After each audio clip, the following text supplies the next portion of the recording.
Ready. Go ahead. Okay. Thank you for the valuable public service work you do. As some of you know, my name is Duncan Wilcock. I live in Lynn Valley with my wife and a 7-year-old son. I'm a co-founder of Better North Shore, a collection of 500 strong and growing, focused on affordable homes in every neighborhood, real improvements to our traffic problems, and true fiscal responsibility. One way we advocate for both real traffic improvements and true fiscal responsibility is by using our public rights of way more effectively, giving more people more freedom to move in more ways rather than subsidizing the free storage of private property on public land at the district. So you, me, and most of the other people in this chamber, you and me pay to pave and maintain. So I'm here to talk about the safe streets improvements plans in front of Delbrook Community Center. When I take my 7-year-old son to Delbrook for his weekly swimming lessons from Lynn Valley, we ride there by bike a lot of the time with him on the back of my e-bike, the 29th bike lane and hill street, and the ride along the 27th neighborhood streets is good. So thank you for the 29th bike lane. And in the CNV jurisdiction, the route is good through the neighborhood. It's the same when I ride to Delbrook to play squash or use the gym. The scariest and nastiest part, which is an obstacle to anyone but the truly dedicated and confident cyclist, Queens Road from Jones to Delbrook. It's really scary, and it's not a nice place to be. I've heard some on this council lament why the mode share for people on bikes has not risen much higher, and this is a great example of why. A bridge halfway across the river is useful to no one. You have to connect the network. Otherwise, the people we build the safe bike routes for, not so much me, but those who would bike but don't because they don't feel there's a safe route there, they're not yet biking there. The people and their kids that live east of Delbrook and don't feel safe to walk or bike there, the interested but concerned. So a lot of things were done right at Delbrook Community Center. There's ample bike parking. The bike parking is visible. It's close to the entrance. But that is district-owned and operated facility does not have a safe way to bike to it from the east is a huge gap in the map and urgently needs to be fixed. Thank you for working on it and working to fix it as urgently as possible. Thank you. Very much, Duncan Wilcock. Thank you. Next, we have Heather Druget here. Yeah. It's okay. I'll let Druget say our name differently. I have a thing I'd like to show. I'm gonna have you sit down. I'm gonna have you speak directly into the microphone, and I'm gonna have someone come and assist. So there's a USB stick spot just below the edge of the table. Here? Yes, and it should make a drive pop up on the screen when it connects, which should give you access to it. I'm assuming it's in a PowerPoint format of some kind. PDF close enough. Yeah, will probably work. Okay, can.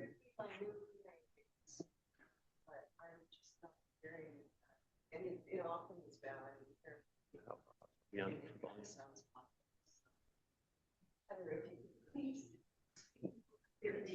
Well, it's interesting because when you're in there, you can totally, you can totally hear it there. So can you see what I've got here? Coming up. Okay.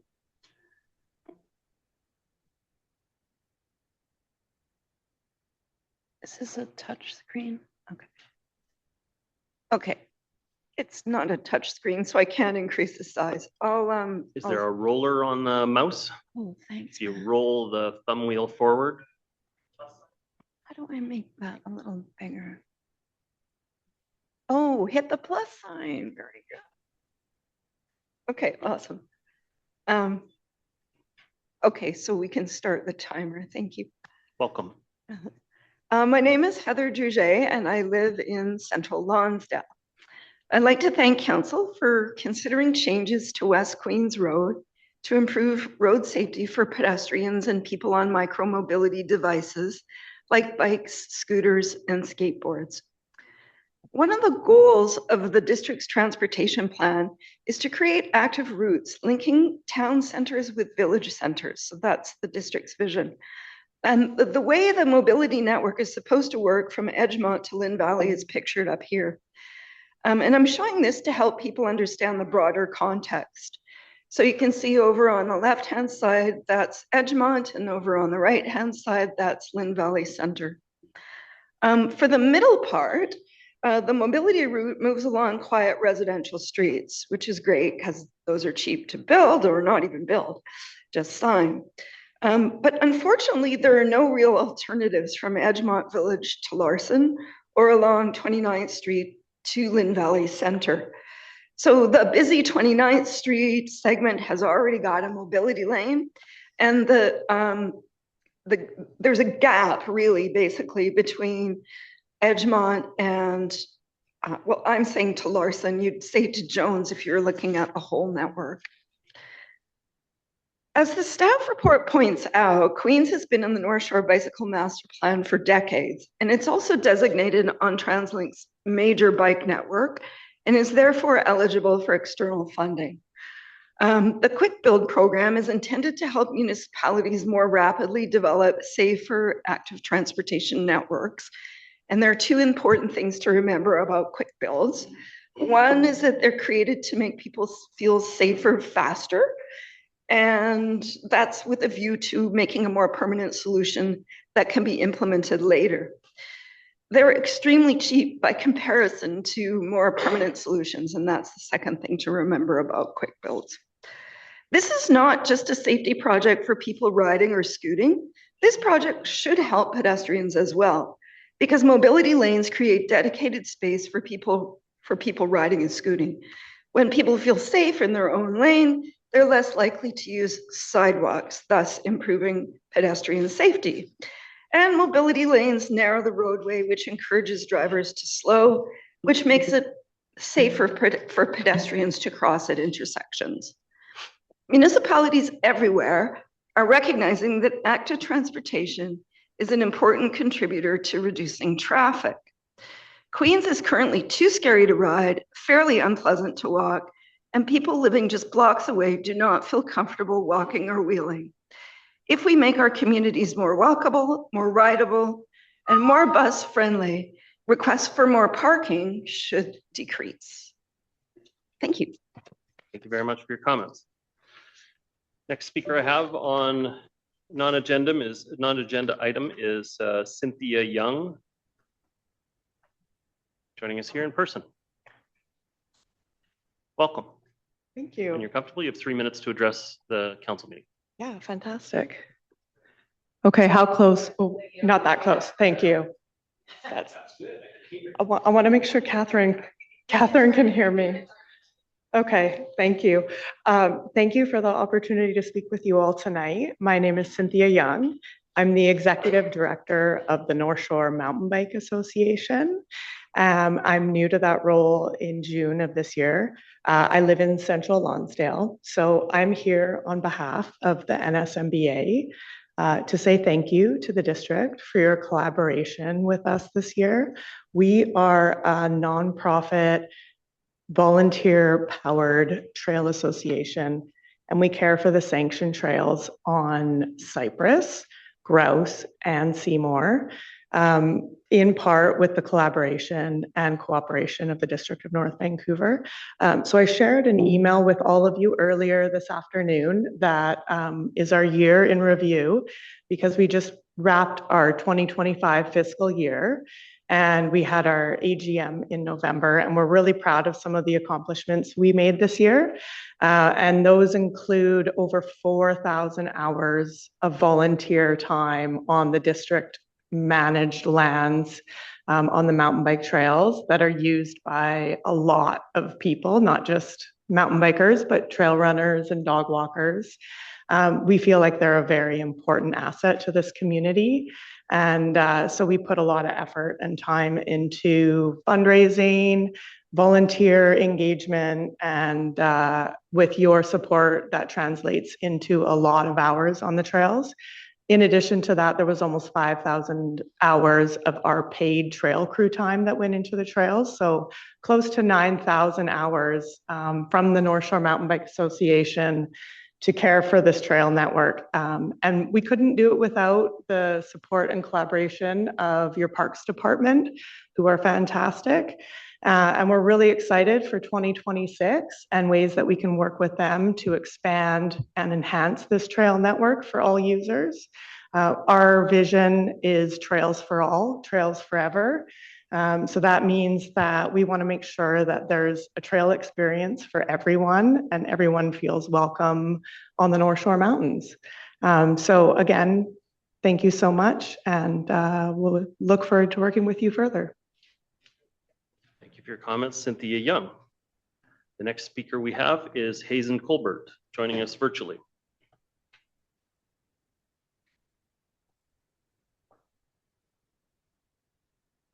Hazen Colbert, can you hear me? I can hear you fine, Your Worship. Yeah, I can hear you clearly. Welcome. You have 3 minutes to address the council. Your Worship, what I'm wondering is why there are two RCMP officers, either in plain clothes or in uniform, attending this meeting in an anteroom outside of the council chambers. Not aware of that. Please continue on with your comments. No, please, I would ask you to then, you're not aware of it, and I believe you. And so since the CAO is not there, nor is there a delegate there, can you please ask the clerk why there are two RCMP officers in an anteroom outside of these council chambers? I don't know why that would, are you raising a concern about safety or something else in District Hall? What I'm raising the concern about is, Your Worship, that it appears that there are certain members of the, I don't know how to use this word, I'm going to call them the executive or the senior members of staff who are using the protective services, including the RCMP, to stifle conversation in Municipal Hall and in council chambers. Am I correct, Mayor Little? Not that I'm aware of, Mr. Colbert. I'm aware that we do have a commissioner or secure guard representative at the front door, but other than that, I'm not aware of anyone else. I would like to say to you that I'm speaking to you tonight from home, and I speak to you tonight from home where all my lights are turned off except my Christmas lights. Now, when I submitted a request to the clerk to speak tonight, I said I would be speaking tonight and I would be turning off all my lights except my Christmas lights. What I learned is that the clerk contacted, I don't know who the clerk contacted directly, but the clerk contacted somebody, and as a result of that, the RCMP are in an anteroom because they are concerned that I am going to turn off the lights in council chambers. I want to stress that the email that I sent today made very clear that I would be turning off the lights except for the Christmas lights. That's exactly what I've done in my home.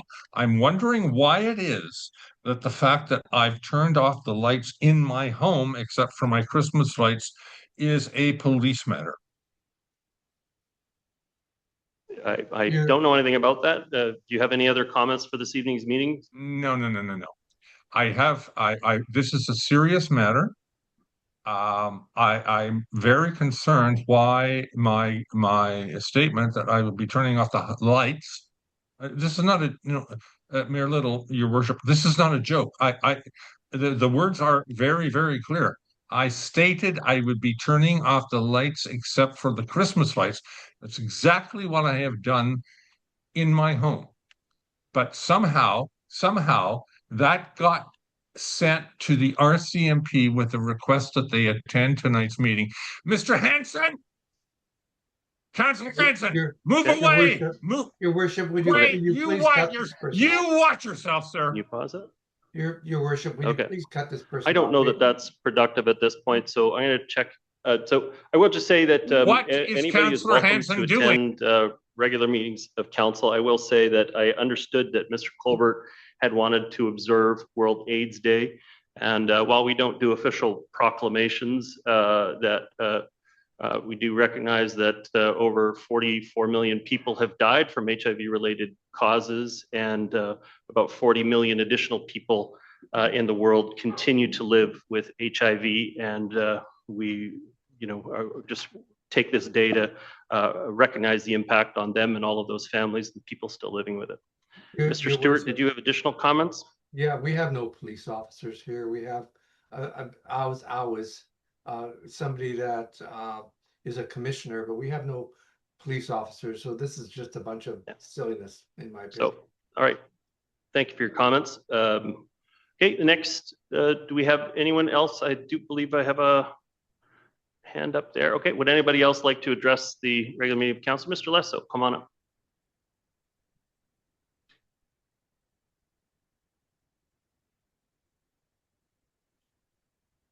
Welcome, and when you're comfortable, you have 3 minutes to address the council.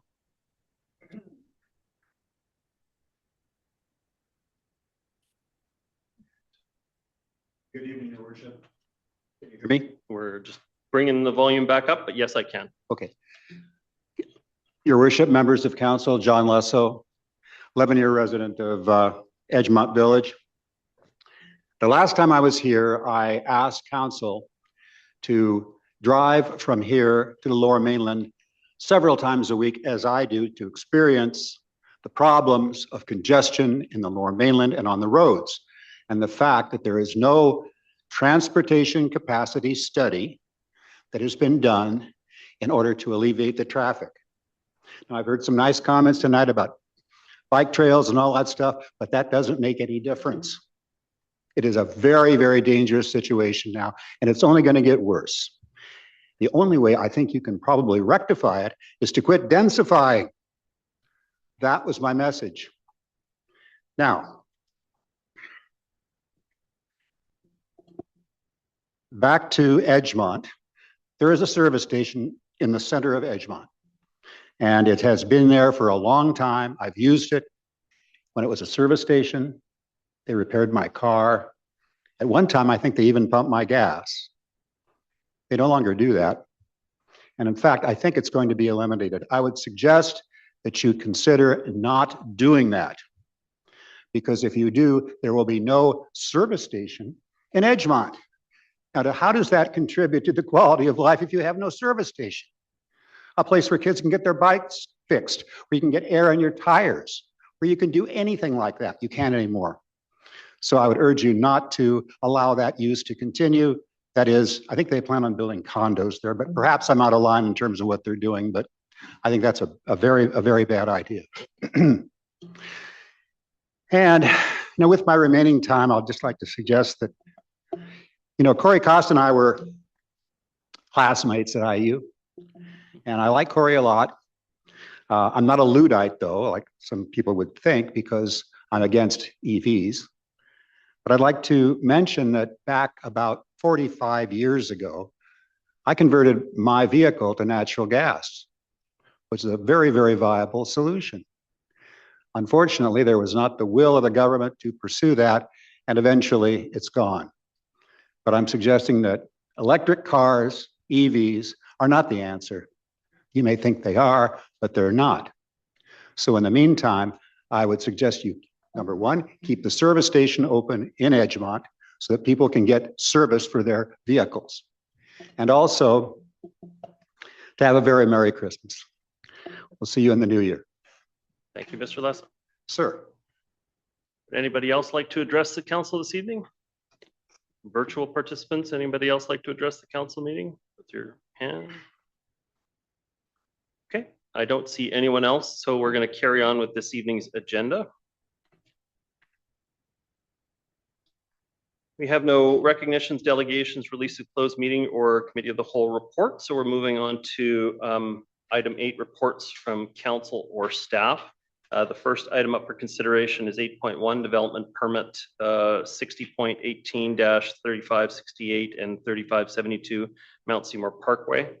That the development permit be issued. Just checking in with staff. Do you have any opening comments on the matter? Yes, we do. Okay. Your Worship and members of council. Yes, thank you. This evening, staff are presenting development permit 6018 for the site at 3568 and 3572 Mount Seymour Parkway. This is an 8-unit townhouse development on 2 lots located on north side of Mount Seymour Parkway, just west of Taylor Creek and near Parkgate Shopping Center. As shown on the context plan, the area also has some recent and existing townhouse developments on both sides of MSP, Mount Seymour Parkway, and it is evolving into a denser neighborhood nestled amongst the trees. This new DP replaces a previously approved DP that lapsed in 2018. It is for the same overall design with just some minor changes. The site plan has shown here in red outline, if you can see red dotted outline, is the property line. And the site has to leave a significant area adjacent to Taylor Creek as a no-touch riparian zone. So this covers about the 15-meter setback from top of the bank from Taylor Creek, reducing the total developable area to approximately 70% of the site original size. On the developable portion of the site, the project arranges 1 3-story townhouse to the east, that's right, overlooking the creek, and then 2 smaller 1-unit buildings to the west, surrounding an internal courtyard that also serves as a drive aisle. Vehicle access is provided from the rear lane.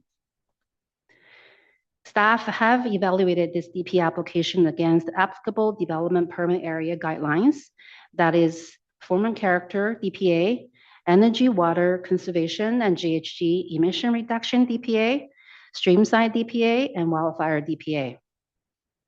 Some highlights of our review that I will mention here is that, first of all, the building design is well integrated into the surrounding area, showing a mountainside traditional architectural expression with gabled roofs and wood detailing.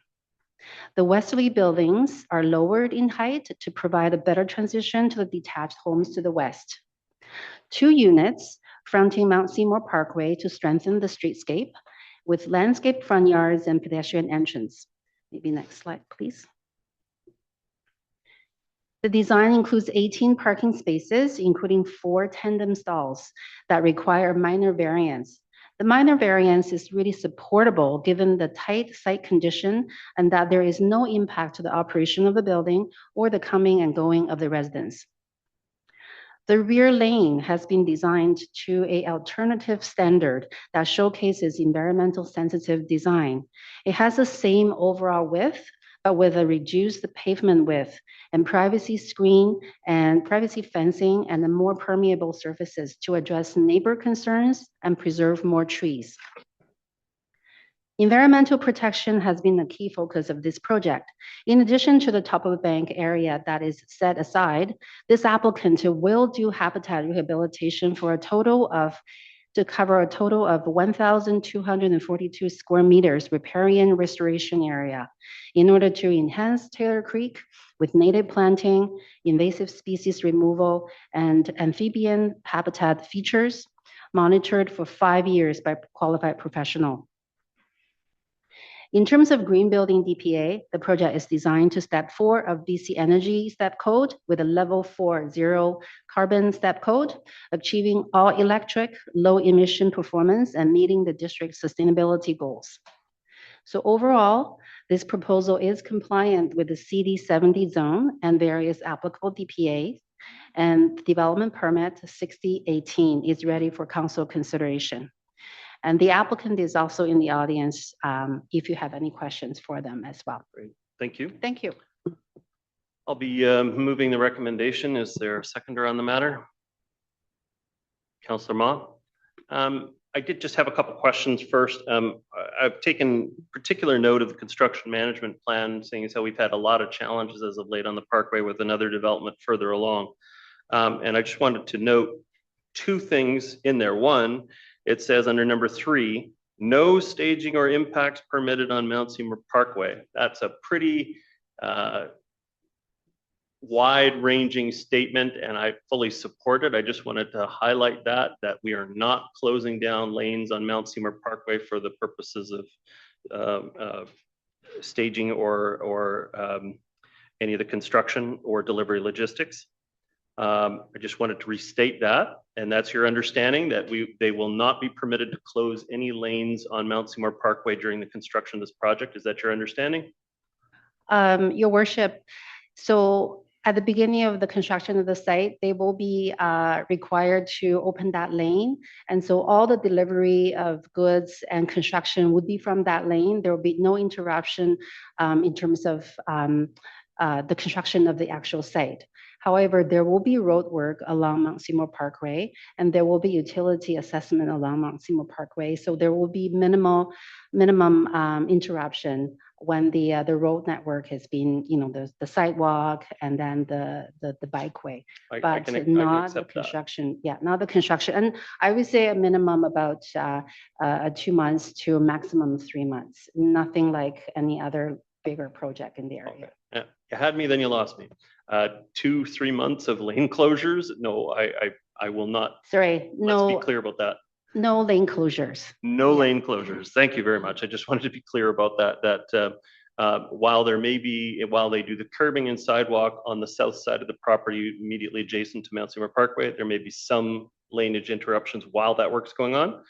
And then obviously we have different agreements with our utility providers that would be outside of the highway use permits issued to this developer. Yes, that's Okay, correct. Thank you. The other piece I was wondering about in the construction traffic management is it mentions a PTZ camera, so pan, tilt, zoom camera, one of those totally automated or directed joystick controlled cameras. But the location is Mount Seymour Road and Mount Seymour Parkway, which is several blocks to the east. What bearing would a surveillance camera on the construction project have when it's not located at the construction project? Your Worship, I may like to our construction traffic management team. We have some senior folks in the audience. I'm not in the gallery, pardon me. They're not, I'm not sure if they have the details tonight, but we can clarify. I think the intent is to have continuous visibility of the project so that staff can monitor and ensure compliance with the conditions of the permit when it's issued. Okay. The Chevalier? Yep. Yeah, nice and loud, thanks, please. Thanks through your worship. I don't have the details of where it's planned, but definitely the intent would be to have eyes on the site and the activities. So I can take that offline and just confirm the. It just says in here, monitoring and community impact minimization. A PTZ camera is required. Proposed location, Seymour Road. I think it means Mount Seymour Road because we don't have one that's just called Seymour Road, and Mount Seymour Parkway, which this is about the 3400 block and Mount Seymour Road's about the 3700 block. Yeah, so I can clarify that with staff, but for definitely the intent would be to have eyes on this site. And I think the details of the construction management plan would have to be approved and that those details worked out. So I'll take that offline and I can confirm to you. Okay. I'm otherwise generally supportive. I think it's a sensitive use, and I do appreciate that they've made some efforts to moderate. It's not maximizing the site in every way. It's a little more moderated.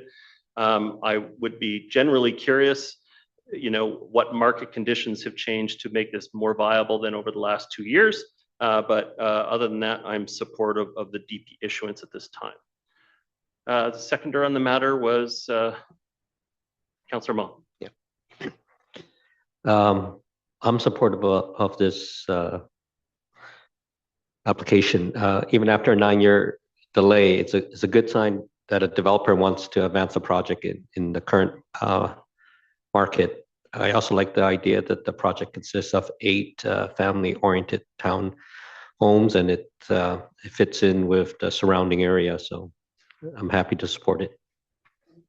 Thank you, Councillor Ma. Councillor Murray. Thank you, Mayor Little. So we're going to be using this lane for all deliveries for this project. For the construction, yeah. And we have a plan for how the residents that are already there are going to be impacted, the multifamily. Yes, so Your Worship, through Worship, that is the plan. So at the beginning of the site preparation, they will be required to open the lane, and then all the delivery and staging will be managed through the lane. And I believe an extensive conversation have been had with adjacent neighbors That's why where the alternative lane design and then temporary lane design, as well as those privacy screens have been discussed. And so I think the detail of the construction management plan will be ironed out during the BP stage. And we certainly are going to be mindful of the interruption along Mount Seymour Parkway and then minimize that only for the road work. So you mentioned something about 3 months in regards to, what does that 3 months mean? How are we going to impact the Parkway? So there will be proposed road construction along Mount Seymour Parkway, and there will also be utility assessment. And so I think at this point, the staff at the CPMT was construction traffic management group was saying that there might be potential interruption to the bike lane, but that's kind of to the extent possible.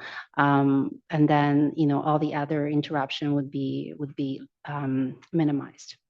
The experience at Lytton and Mount Seymour Parkway has been really impactful to the community and a continual issue with the community. So I think it's really important to make sure we get this, down pat.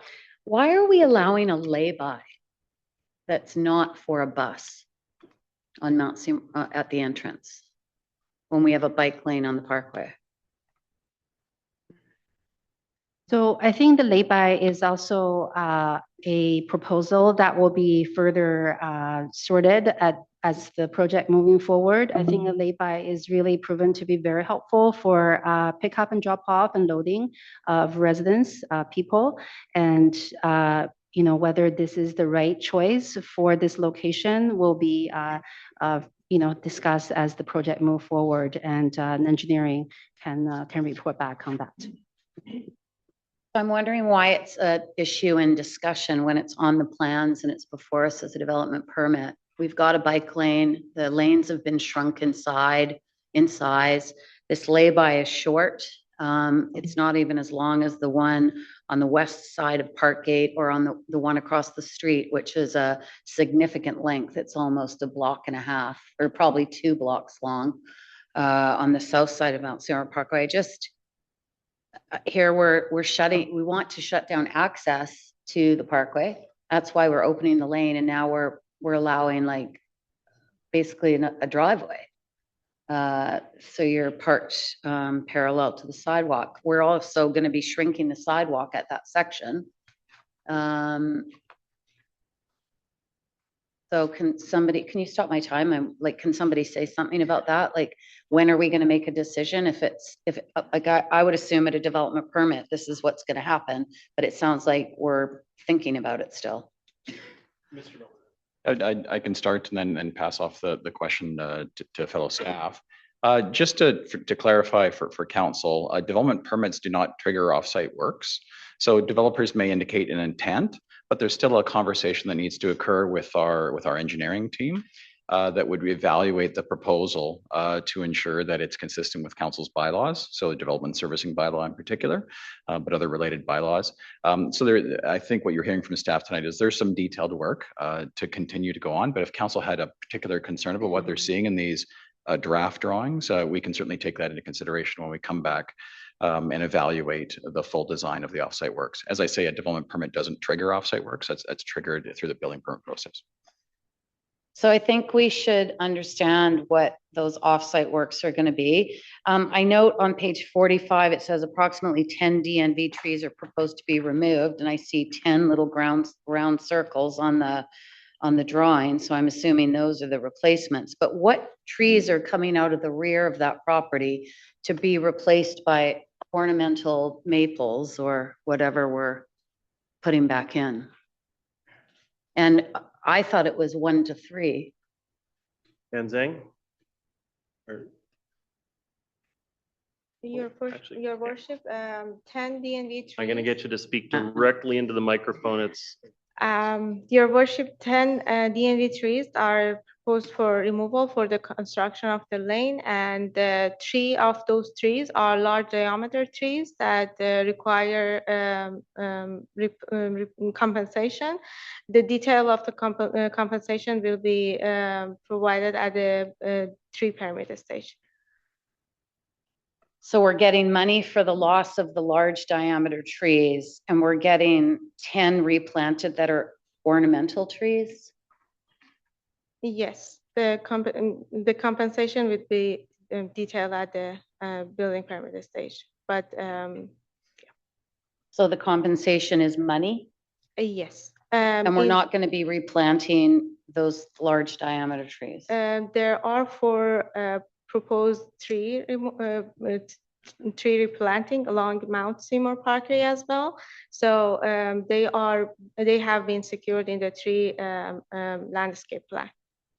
But my question is that we're not replanting like 3 to 1 being removed in regards to the large diameter. Like if we're taking firs or cedars out, we should be replacing those at the required replacement. And then if these trees are never going to replace those large diameter ones in the rear. But the policy is you can do either. You can, and this is doing a combination. That's right. Yeah. So Your Worship, I think that's just is a combination of either we can plant a substantial size tree on site or security of money to place those trees elsewhere. So you're going to take the money and you're going to replace those large diameter trees elsewhere? So some of the trees, replacement trees, will be on site, and some of them will be secured with money, right? For replacement elsewhere. For replacement elsewhere, yeah. I'm not really sure if that's exactly what's going to happen, because it sounds like we're kind of. So I think that's important for us to understand when we're taking trees out that are of that size. Are we just taking the money, which is what I heard at the beginning, but now I'm hearing we're taking the money and we're going to plant trees elsewhere. So I just want to confirm that. And so I think the plan is so there's like 10 or 11 trees that will be removed, and there will be like at least 4 trees planted along Mount Seymour Parkway that will be of substantial sizes. And then because the site itself is quite tight, I think on the site plan, you can see there are some additional trees that will be planted back on the site, but anything that above and beyond that can be accommodated on site will have to be paid out to the district. And then when we get that money, what happens with the money? Mr. Milburn. Worship, Your Worship, it goes into a compensation fund that is then spent on district lands, typically. The district puts together a planting plan of improvements. We typically aim for in that same area of the community, but it will depend on where there's a viable planting location. And the intent is to ensure that we have a viable and healthy urban forest in the community. So we recognize that development will impact trees, that is inevitable, and that we try to compensate as much as possible. And as you can see from the designs, there's actually significant maintenance of a setback and then a no-touch area as was described, or our preservation area. So we feel the amount of compensation is reasonable based on what the site can accommodate. And those monies, as I say, do go into a fund, and the district uses them to spend on plantings, typically on district lands. Thank you. Plantings of trees. That's correct. Okay, I think it's just really important, maybe as we move forward, we should start taking an inventory of what we're losing as far as our urban tree canopy, because we've lost a significant amount over the years. It continues to decline in Metro Vancouver as well, and certainly with the recent legislation from the provincial government and what's coming with this SHMU legislation in the spring, it's going to further erode the urban canopy, and I don't think anyone is going to wish that on their worst enemy when we don't have an urban tree canopy, because it's not only beautiful, but it actually works for the environment. I'm also a bit concerned about the fact, and again, this is in the drawing, but given that we're in bear territory, bear country, I was curious as to why the refuse container, the garbage containers I'll just take my other 2 minutes. The garbage containers in the rear on the lane are open access. I live in a forest and all of our garbage containers in my strata are all closed and locked. They're not open, they're ventilated, but they're not open. And this one seems to just have sort of an open door in the drawing, but if there's something else, is there any comment? Comment on the solid waste plan on the space? I'm wondering if the applicant would be able to provide a response on that one. I'm just looking at the site plan myself. I'll need some time. Yeah, you'd have to come up to the front.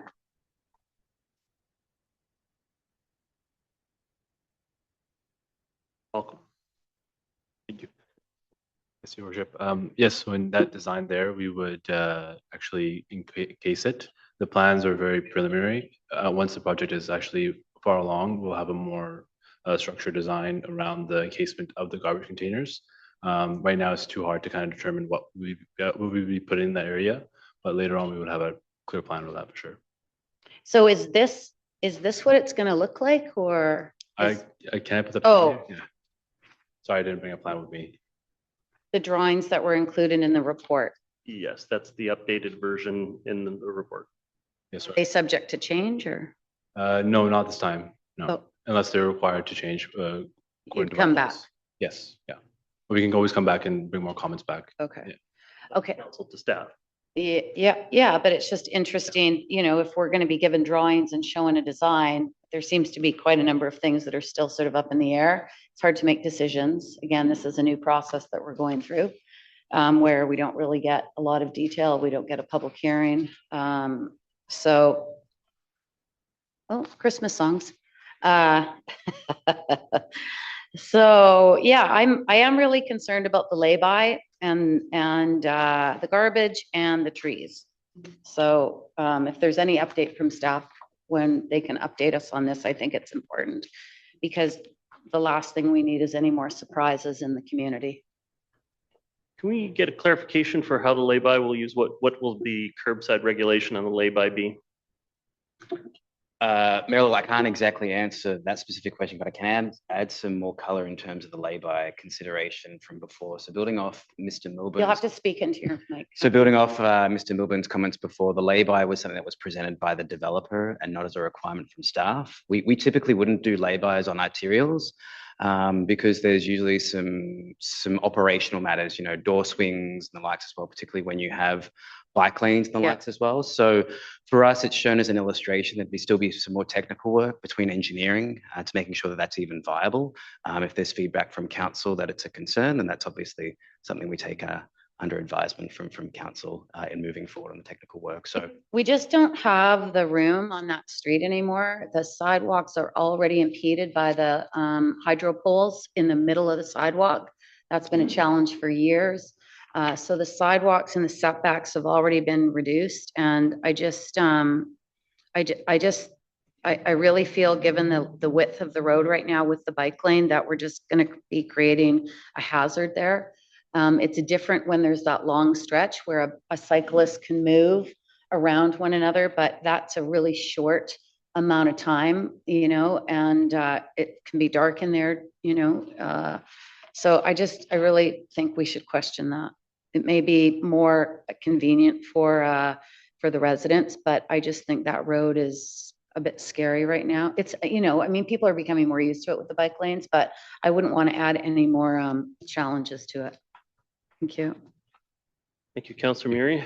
I will just say, someone who lives in the neighborhood, a little slightly further west from this location today, there was an Amazon truck that was in the bike lane and spreading out into the driving lane, and everybody was doing a wild swerve around it. So I put that in the column of a lay-by that if, with the amount of services that people are receiving through delivery vehicles and stuff, a lay-by is preferable to using their commercial vehicle license and just blocking the bike lane and the driving lane and causing that chaos. But we do have lanes, though. That's why we opened up a lane.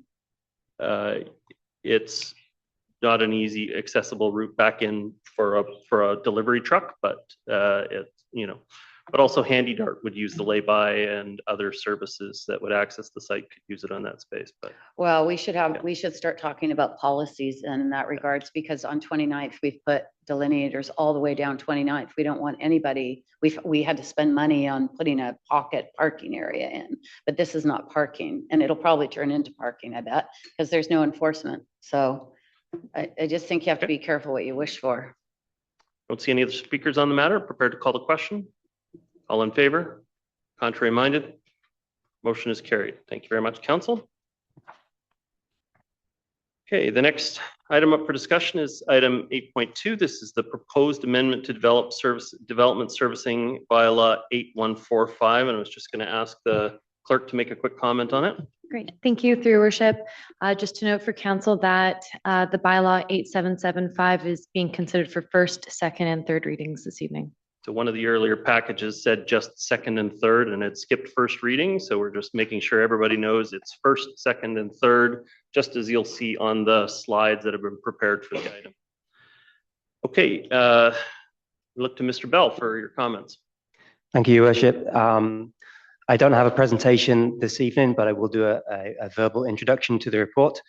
The report is brought to council to make housekeeping amendments to the Development Servicing Bylaw.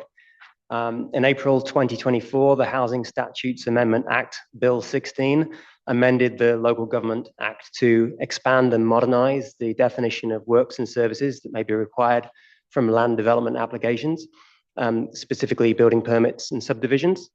And it also enables council to, by bylaw, designate a servicing officer who may require land dedications via building permit approval for highways use and alternative forms of transportation. I'll speak briefly to each of these changes. Works and services. The definition of works and services has been changed for two reasons. Firstly, to modernize it, to make it clear that infrastructure for the purposes such as cycling and traffic calming can be obtained via a building permit. Secondly, to include items that were never possible to request through a building permit, such as street amenities, be that benches, bollards, transit shelters, things such as that. And also sustainable boulevard features, rain gardens, that kind of thing. Of course, in recent years, the district has obtained many of these items through rezonings, but now we can do it through building permits, which is the purpose of this amendment. To servicing officers, prior to Bill 16, land dedications for highway widening could not be obtained through a building permit, only a subdivision or rezoning. Now, municipalities may designate a servicing officer who may require land dedication for new highway construction or highway widening as a condition of issuing a building permit. This authority is similar to an approving officer's ability to require new or widened highways through subdivision applications. Given the complementary nature of these two roles, the servicing officer and the approving officer, staff recommend that council designate the district's approving officer as the servicing officer, as detailed in the report. This will help to ensure a consistent and efficient approach to land dedication requirements and development processing. So I would like to ask council to consider the bylaw 8775, the amendment to development servicing bylaw 8145 to be read for first, second, and third reading. And I'm happy to answer any questions council may have on that. Thank you. I had a question out of the gate, Mr. Bell. While I understand the identification of somebody as an official of the District of North Vancouver in a variety of our positions, where it says person under contract with the municipality, how necessary is it for us to give someone who doesn't, while they may be under contract with the municipality, they're not an employee of the District of North Vancouver, how can they also serve the role as an official representing the District of North Vancouver? It seems like that's a bit unusual. Your Worship, I don't have a good answer for that. That's how the legislation is written.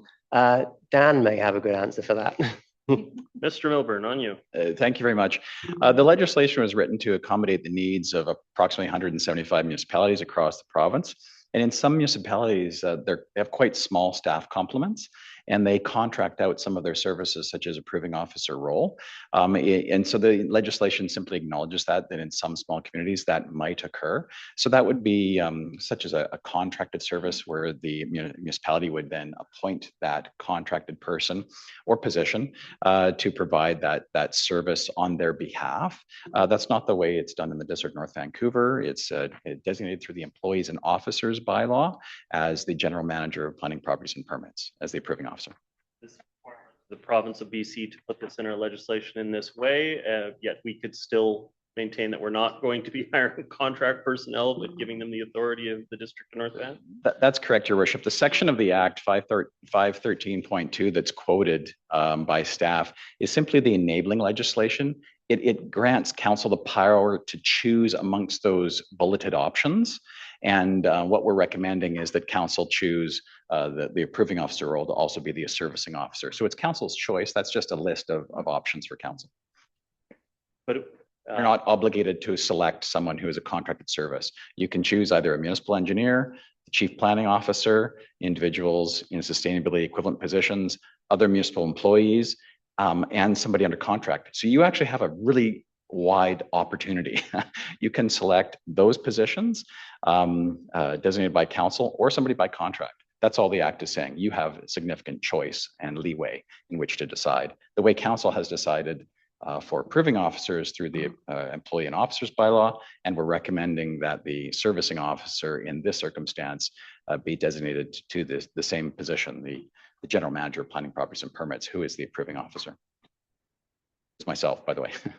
Yes, and I'm okay with that generally, but I'm not supportive of a practice where we're contracting people to have the authority of the municipality without council's explicit authority in that instance.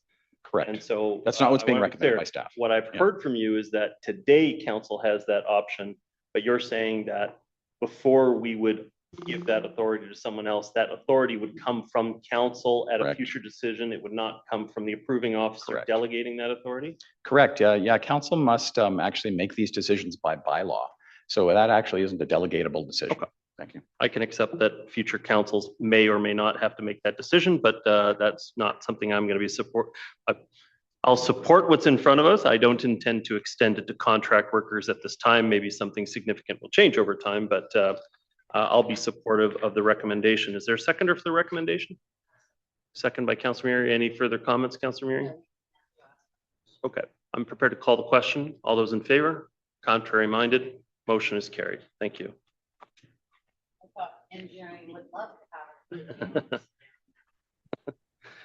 All right, next we have annual review of fees and charges. This is finances report.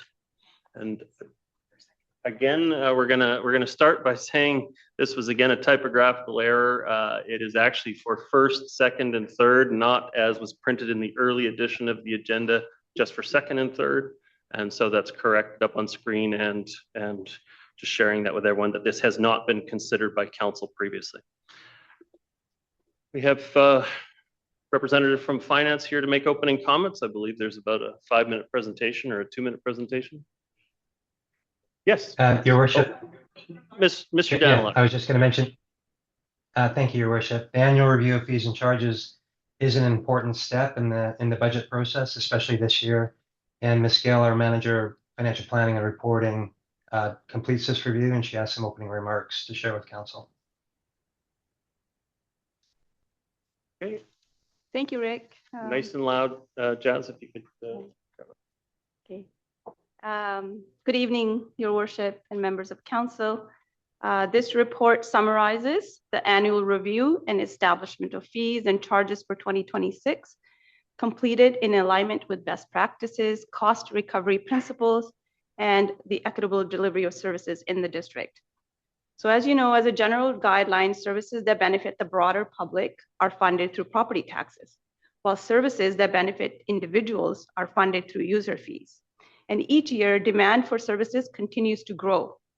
And the cost of delivering those services has also increased. So some of the key considerations in this report include that all municipalities are experiencing rising costs that exceed general inflation. So adjusting fees and charges is one of the few tools available to minimize impact on taxpayers while maintaining service levels. So the proposed fee of 5.5% increase is consistent with our rising costs. So most fees will follow the proposed adjustment, but with specific exceptions noted in the report. Certain categories are going up to ensure full cost recovery and strengthen our compliance, or simply just to bring them up to current levels. There are some new fees that are being introduced to support cost recovery and improve service efficiency. So things like, multiple permit extension fees, and we've got the brand new Maplewood Fire Facility. So there's, rentals and training courses that people can take, and there's electronic information request fees, etc. All these adjustments are projected to generate approximately $687,000 in additional revenue, and each 1% increase in fees is equivalent to roughly $125,000 in additional fees. And as every year, fees and charges for golf, library, properties, and the rec commission and utilities are excluded from this review as they are determined through a separate process. And in terms of timing and approval, fees need to be approved before year end in order to take effect January 1st, 2026. And timely approval is essential to allow for public notification and the systems to be upgraded. The fees and charges bylaw is scheduled for adoption at the regular council meeting on December 8th. And that's pretty much it. Here to happy to answer any questions. Other staff are here as well. Thank you. Thank you. I'll be moving the staff recommendation. Is there a seconder? Seconded by Councillor Back. Just some quick comments on it. I know that 5.5% is above, as noted in the report, it's above the current curve, but I just want to be clear. Fees are different than taxes in the sense that they are collected for a specific purpose and must be used in a specific way, where they don't go into the general fund of the district. Is that correct? The fee has to be commensurate with the cost and generally goes to reimburse the municipality for those costs. Is that fair?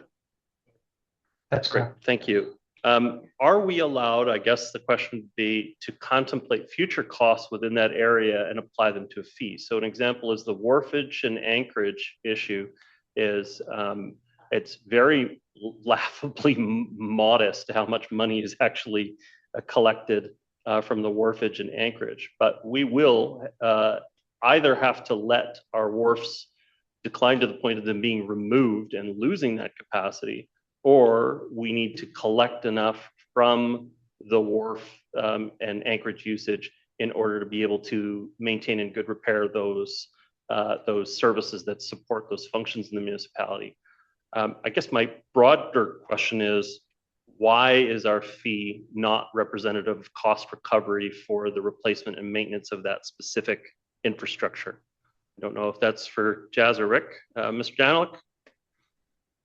Well, when setting fees, we generally consider all costs, operating and capital. And so if there are deferred maintenance costs, we should be considering that in establishing the fees.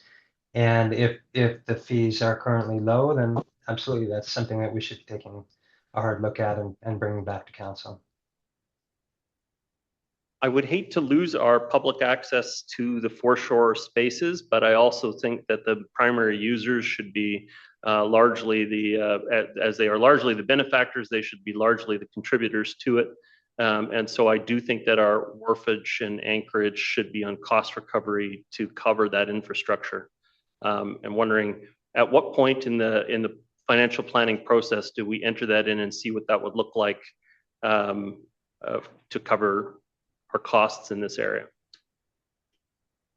Currently, we're scheduled to introduce the financial plan in February. So there's time to take a look at that and amend this bylaw if necessary. Okay, well, I would like to propose that. Hopefully staff, we can prepare that as an option for our consideration in February. Seconder on this matter was Councillor Back. Your comments? Thank you, Mayor Little. you mentioned that some fees are being raised to make sure we are recovering costs. Are there areas where we are still below cost recovery and maybe looking at again next year? Or are all of our fees covering the costs associated? I can answer that through your worship at Councillor Back. We periodically prepare a full cost of service analysis, which gives us an estimate about the current cost recovery versus what a proper target cost recovery should be. We're looking at doing that on a more frequent basis. The answer to your question is there are a few that I'm aware of where we're not recovering at the rate that we should be. And we're looking at introducing a user fee policy back through the Finance and Audit Committee in Q2 of next year, and including some of that information. Great. Next question is, have we compared these updated fees to neighboring municipalities to make sure we're aligned regionally across North Shore? Janice, would you like to answer that? Ms. Gill?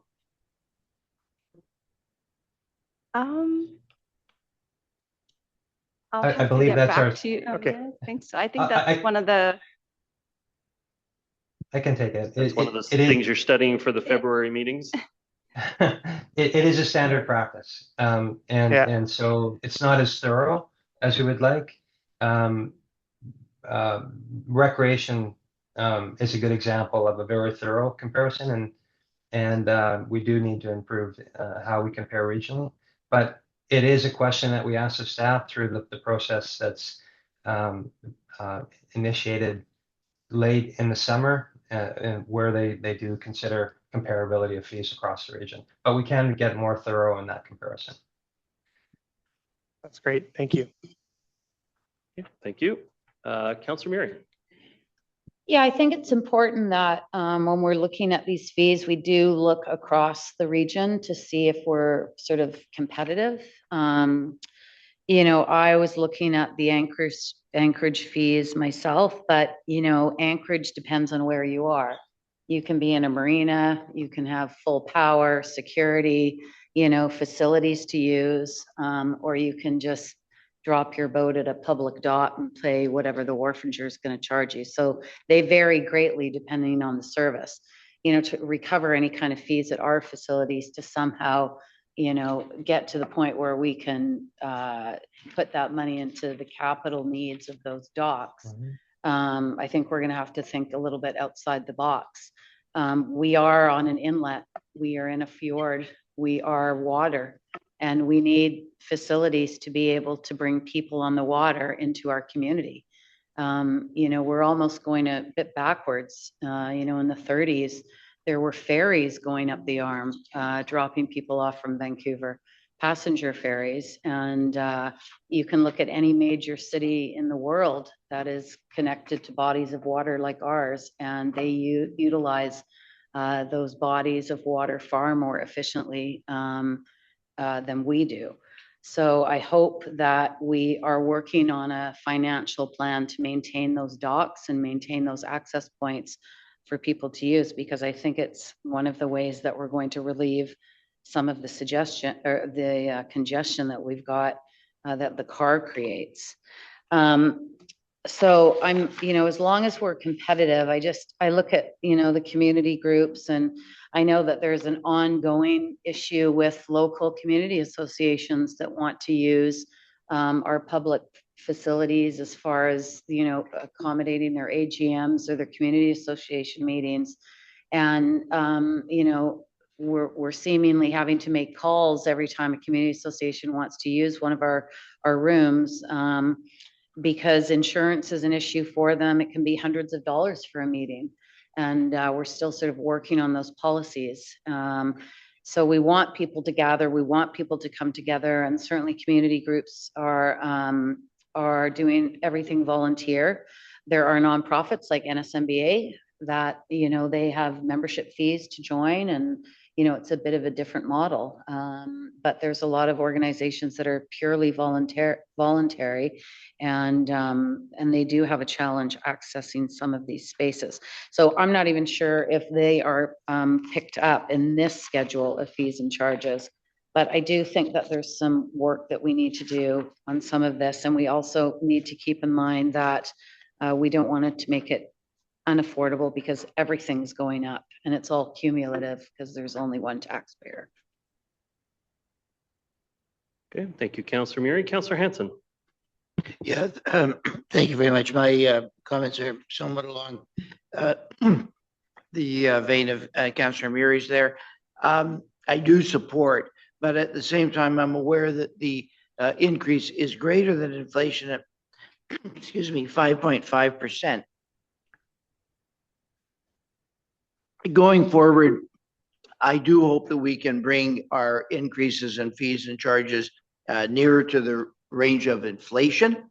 Otherwise, inevitably, these fees and charges just rise higher and higher on a compounded basis and contribute to the affordability issues that we're all facing in so many areas. So happy to support it at 5.5% this time, but I do hope going forward we keep the fees and charges increases nearer to inflation on a sustained basis. Thank you. Thank you very much, Councillor. Councillor Forbes. Thank you, Your Worship. Addressing that 5.5, that was something I was going to just point out. It's above inflation because it's adjusted for what is considered to be the MPI, the Municipal Price Index.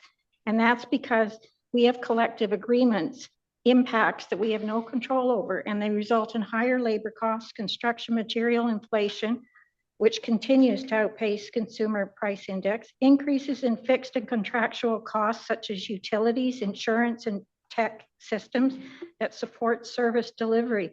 So all of these factors contribute to the municipal price index, and that's what pushes it up to the 5.5, because we don't have control over those factors.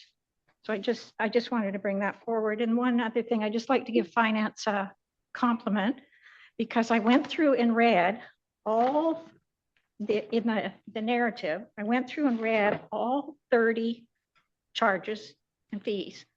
And I'm impressed with how many times finance has managed to take two separate fees and they've created an efficiency and put it into one fee. And I think the public will appreciate that too, not having to deal with two, but just have the one fee. So kudos on you for doing that. Okay, thank you, Councillor. Councillor Pope. Thank you very much. I have a number of questions, actually, starting with the anchorage charges. As I understand it, currently it's a per foot fee, and we're going to change that to a flat fee. And so does that mean that a giant yacht is going to pay the same as somebody with a 20-foot sailboat?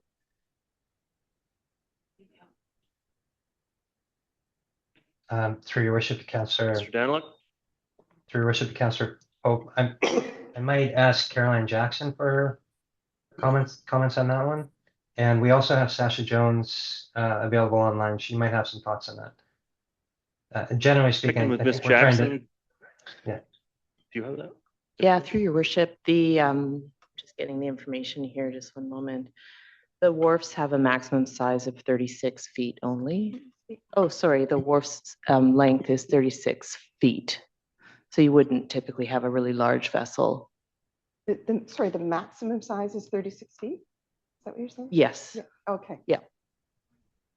Yeah, and just to some of the questions raised earlier around the cost recovery, happy to provide more information on that to council and just highlight some of the issues involved in terms of the, it is a challenging issue in terms of the wharfs and the replacement and setting fees and regional benchmarks and things. Happy to provide some background on that to council. Thank you. Can we ask staff to turn up the treble piece on staff mics? Because they're just. We do have the IT people listening today, and so. So they fixed this when people are speaking here, and now I can hear. But for me, it's very muffled sounding. Okay. So my next question, don't go away, is about the tree removal fees. And I raised this last year because I still have trouble with the fact that for each protected tree to be removed, we only charge $116. And the cut for a large diameter tree is only $116.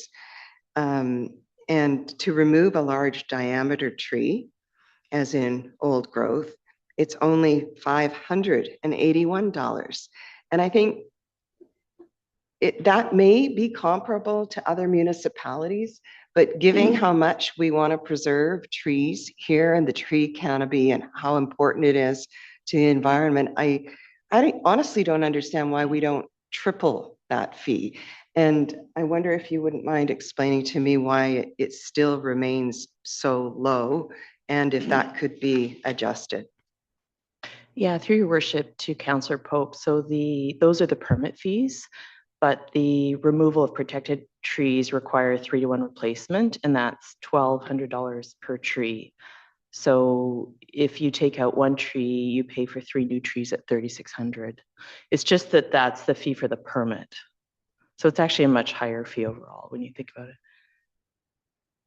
Isn't there a better way of doing that, though, to preserve the older growth trees?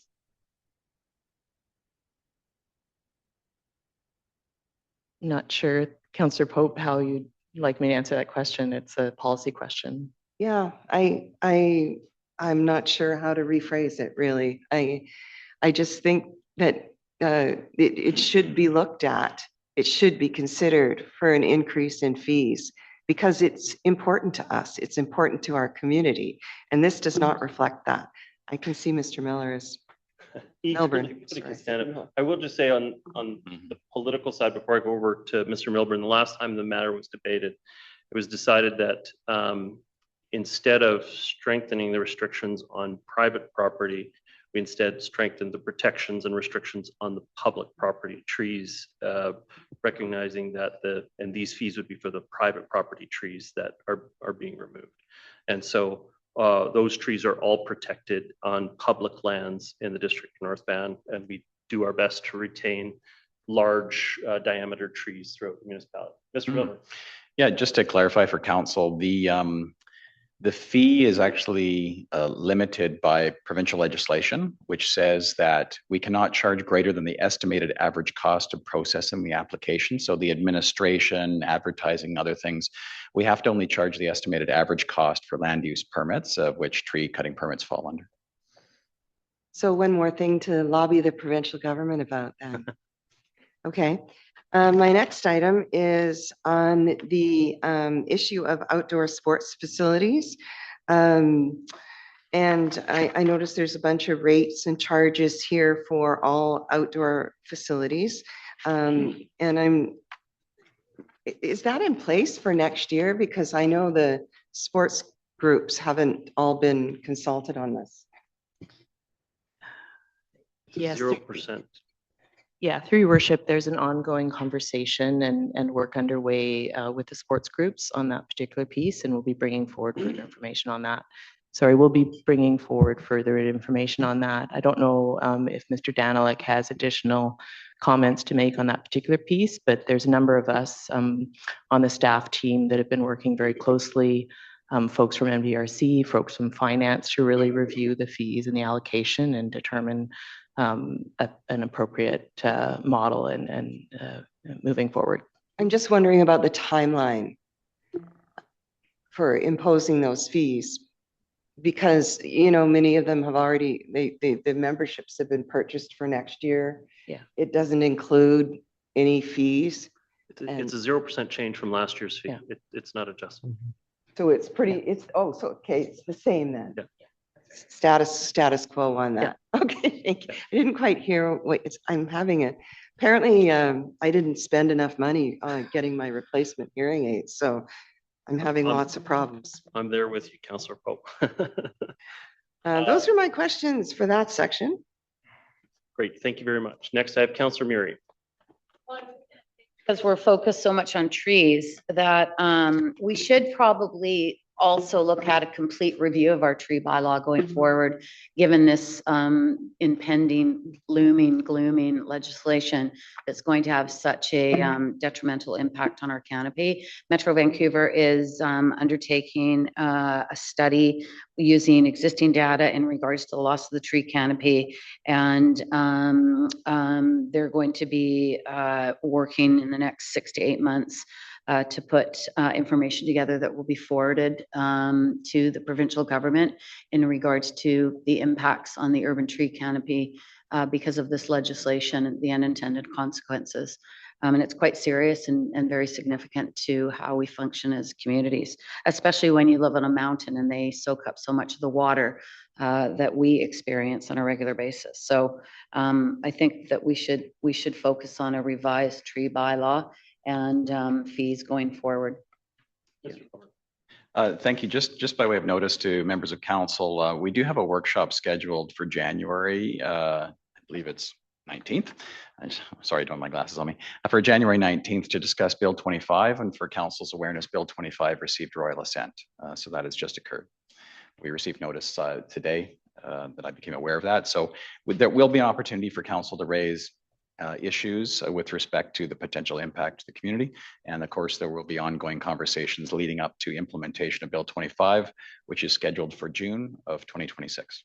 Thank you very much.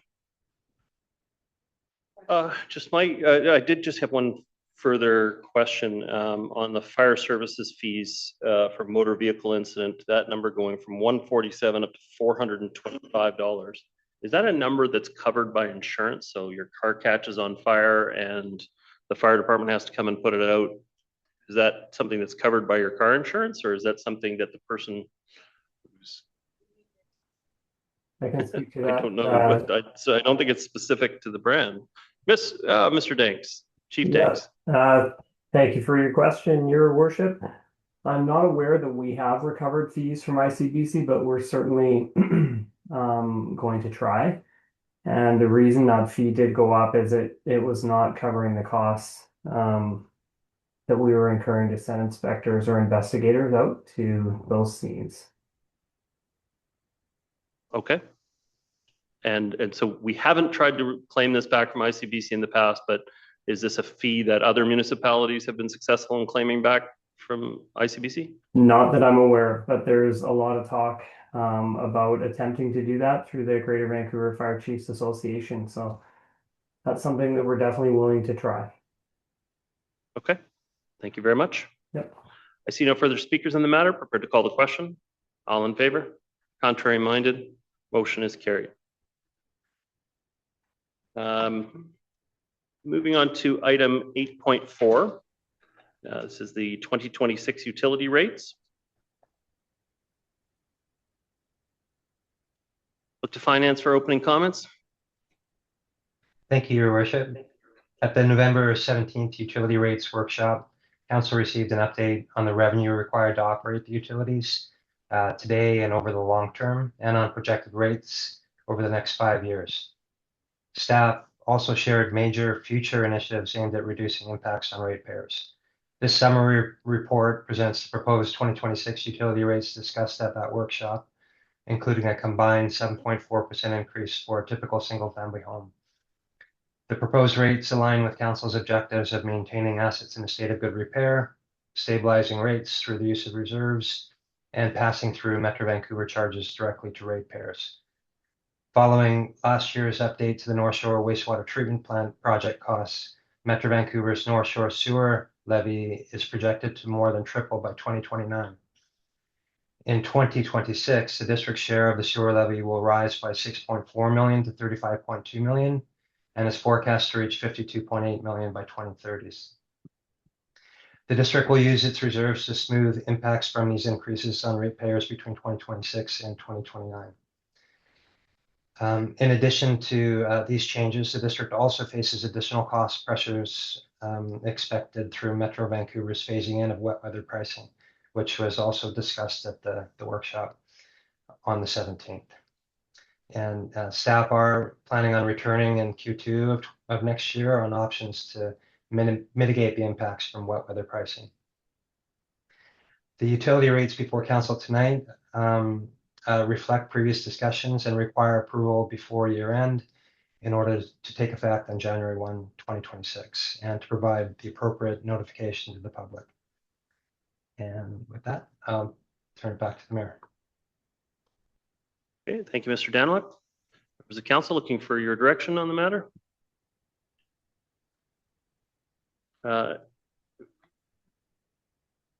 Okay, I'll move the recommendation, seconded by Councillor Hanson.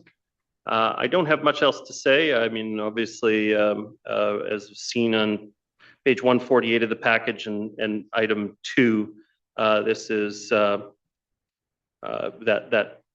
graph. If you look at, table number 1 on page 2, it says sewer levy, GBS and DD, and you see the 70% increase at 22%, 14, 13. Like, we're getting hammered by the wastewater treatment plant impacts on our utility bills. This is a flow through to Metro Vancouver on those costs. And while we have publicly called on the province to do a public inquiry into the sources of why the wastewater treatment plant is, well, depending on how you measure it, about 7 times more expensive than it was originally proposed to be. At this point, there is no clear path forward to review that. The province hasn't agreed to change their process. Metro Vancouver has abandoned their process to review it. And those watching the circumstances with the court case, the likelihood that that would end up in a settlement rather than an actual court case where we would get to see evidentiary procedures and challenge evidence from both sides, hear the story from both Acciona and Metro Vancouver. That's currently not on any calendar to take place. And so we are just forced to pick up the costs as a local sewerage sub area rather than share it at a tier 3 level with all of the other municipalities in the lower mainland. And it's a massive impact for our residents for a generation to come. And so while I'm absolutely frustrated with the circumstance, it is a flow through that we don't have another way of otherwise addressing. And so we have to keep the utility charges for that portion rolling up to cover those costs, or else we'd have to pay for it out of other district operations, which we don't want to do. And so nobody wants to see this go ahead at this level, but I don't see another way around it. So I will be supportive of the utility rate package as presented. Councillor Hanson. Yeah, thank you very much. Thank finance staff in particular for all their hard work on the issue of these levies.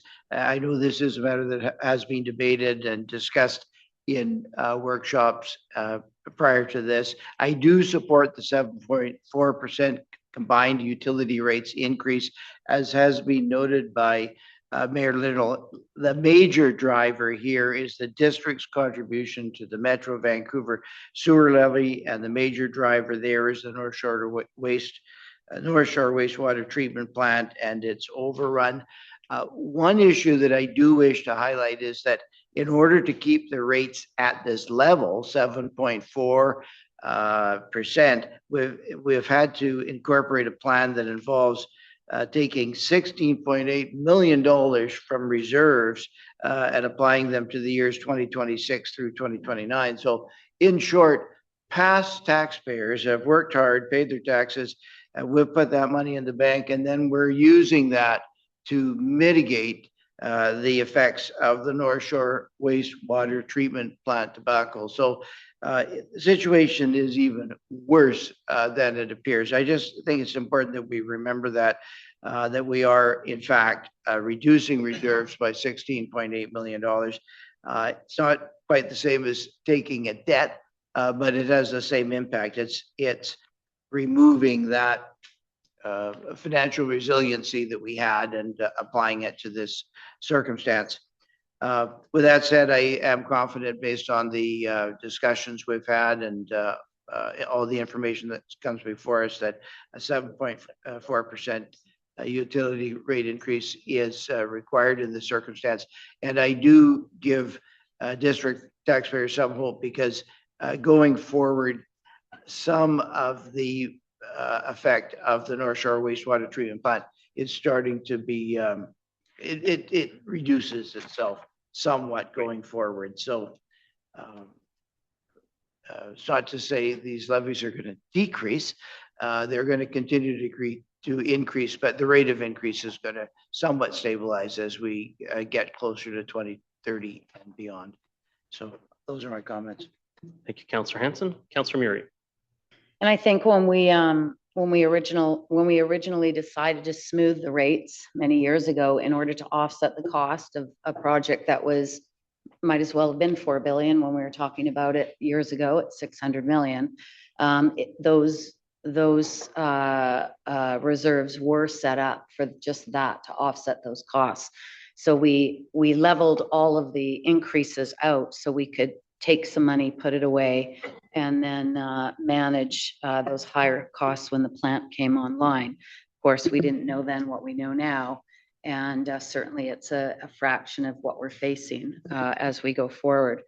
Last Friday at Metro Vancouver's board meeting, although the motion failed, Mayor Buchanan and I seconded the motion in asking for a full capital project update on all major capital projects, including scope, status, schedule, risks, and cost projections, the completed and updated financial management policy review, including any recommended changes to borrowing, debt servicing, reserve management, and long-term capital funding approaches, and a comprehensive long-range financial plan of at least 10 years outlining projected capital requirements, operating impacts, financing strategies, and rate implications.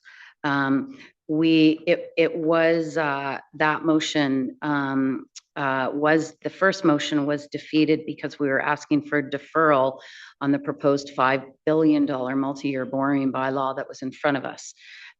So we separated the motion out, took that part away, and the last points that I just read out were carried. And we've given a timeline of approximately 6 weeks for them to bring back that information that we've been working on acquiring. Mr. Daniluk's been working hard to get those 10-year projections. So far, we've only had sort of a percentage presented to us in regards to the 10-year capital. So we'll see what staff bring back in the new year. We also recognize that there's a lot that had voted against us when we were asking for an assist rate of $40 that are changing their perspective and recognizing that we just do not have the ability, anybody in the region, and certainly right now, given the state of our economy and the cost of the infrastructure, to be able to pay for all of the infrastructure that's needed for this growth. We no longer have the kind of grants or assistance from either the provincial or federal governments. We've got TransLink being challenged. The cost, as you pointed out, Mayor Little, there must be something we don't know about the state of housing right now for an application such as the one prior to this item coming forward, because pencils are down generally in the development community. So there's lots of discussion. There continues to be lots of frustration, and we're working hard to communicate those frustrations to our colleagues. Thank you. Thank you, Councillor Murray. Prepared to call the questions and move in second. Oh, Councillor Pope, go ahead.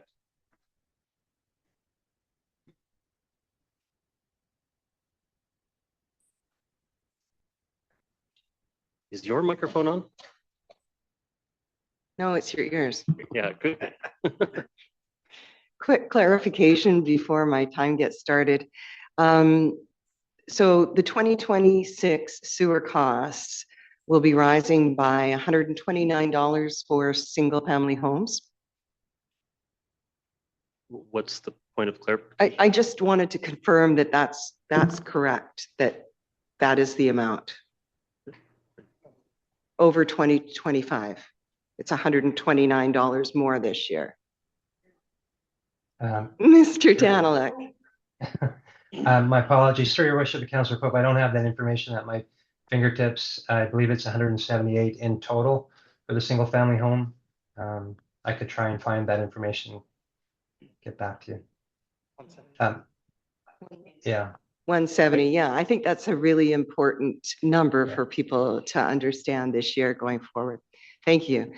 But taxpayers still aren't feeling the real and massive impact of the mess of the North Shore wastewater treatment plant because we're using the reserves to soften the blow for the next few years.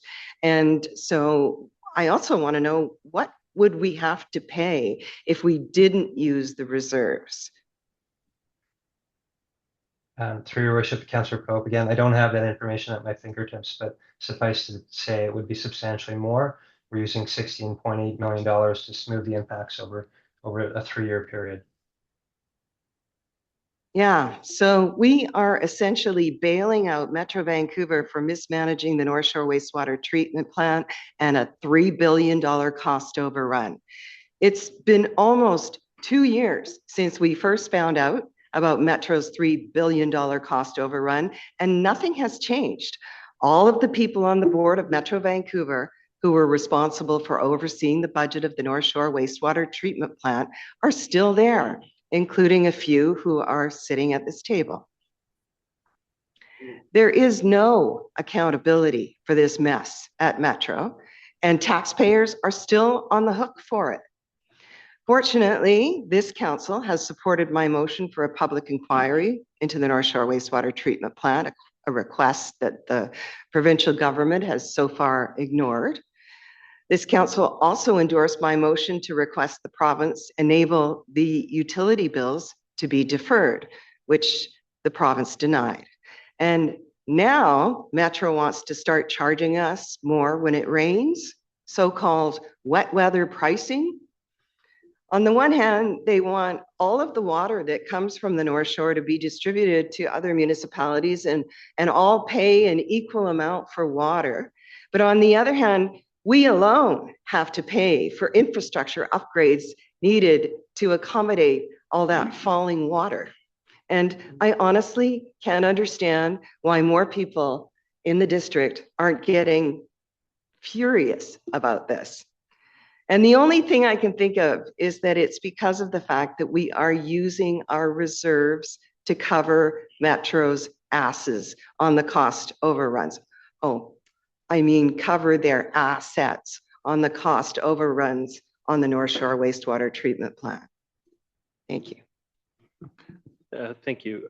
I will just say that the reserves were collected for that purpose and can't be used for any other purpose. And the intent of collecting the reserves was, we actually didn't know at the time whether Metro Vancouver was going to allow us to smooth the rate. That was a decision that wasn't made until May 30th of 2023, I want to say, or 2024, and it was 2024.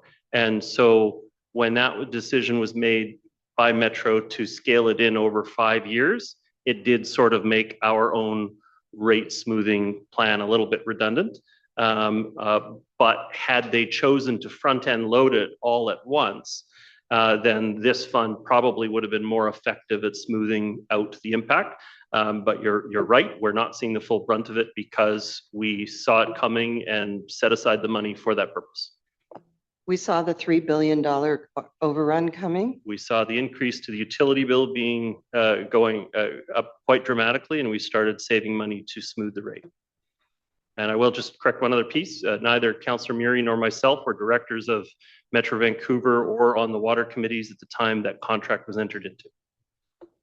I'm sorry, but you have been on Metro Van's board of directors. Councillor Murray has, during all of the budget decisions that were made since 2018. Mm-hmm. Yeah.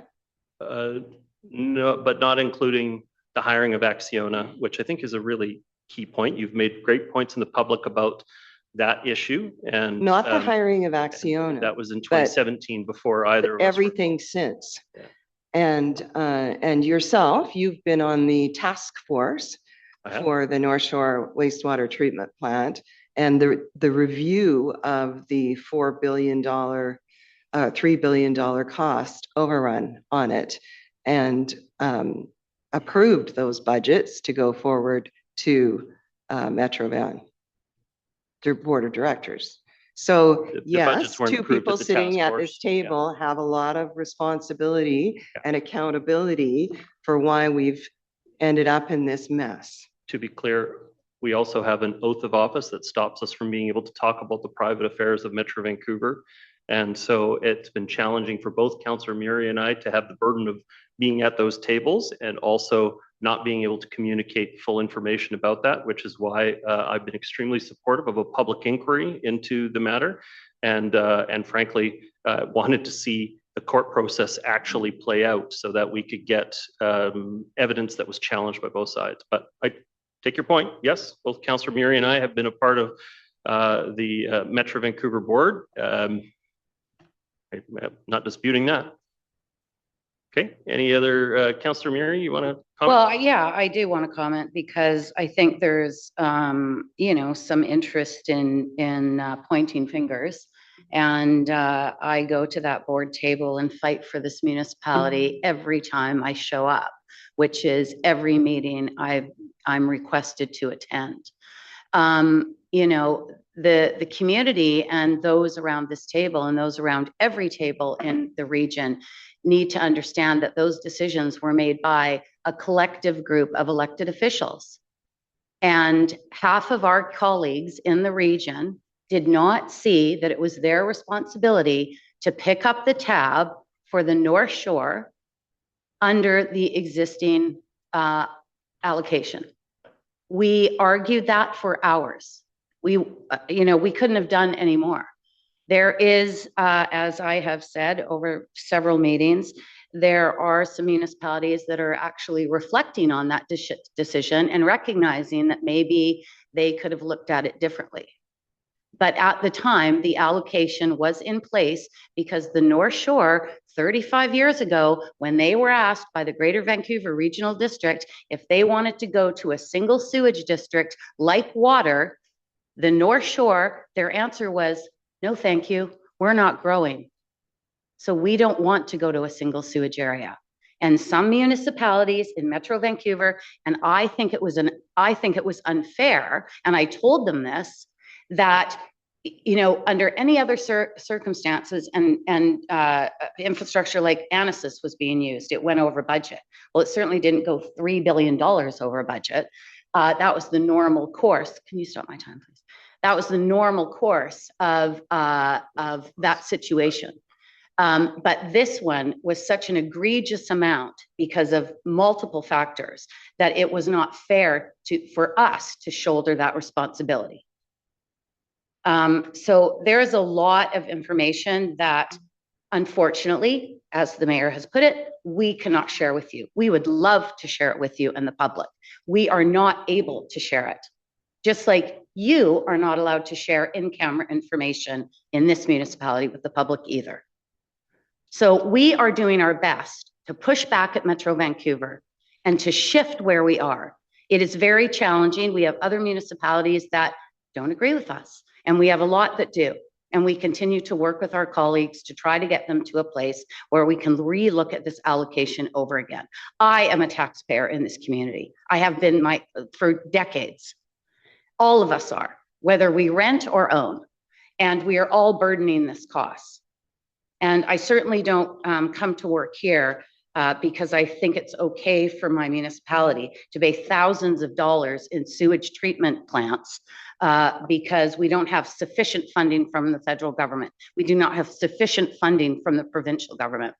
They have abdicated their responsibility while opening the doors to millions of people into this country without supporting municipalities with infrastructure. And the reason the province, let's just say this again, the reason they don't want to do this review is because they have contracts with the very company that Metro Vancouver is in court with. Let's ask ourselves, wonder why the budget in the provincial government is increasing as it is. One of the biggest deficits this province has ever seen. I don't know that I don't know that I'll respond much further other than just simply to say it's a very complicated matter. It takes about 45 minutes to go through all of the decisions and things that happen. I'm more than happy to do that at our public meetings along the way. I will say that our council was quite well informed at the time that the contract was issued. It was quite well informed at the first budget update. It was quite well informed at the second budget update that went to $1.058 billion. And then disappear, radio silence, no information until the new budget came forward at $3.86 billion.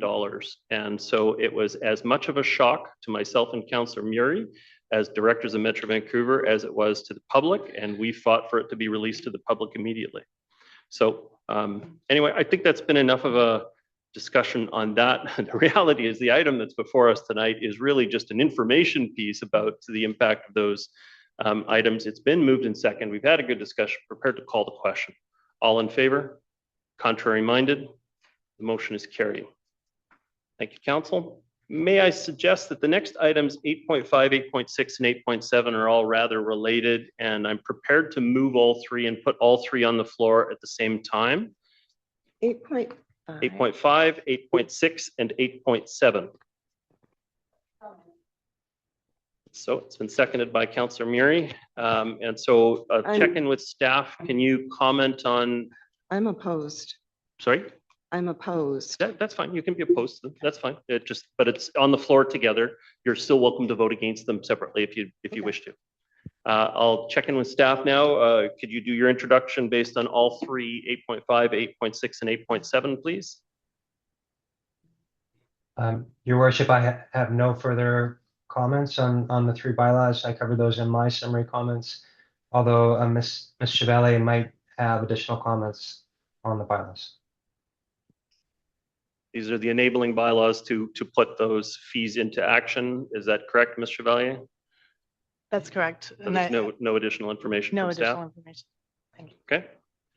All right. Well, Councillor Pope, I just want to check in with you. Then, are you intending to bifurcate, split your vote? You'll support some and not some, or do you want me to just put them all together?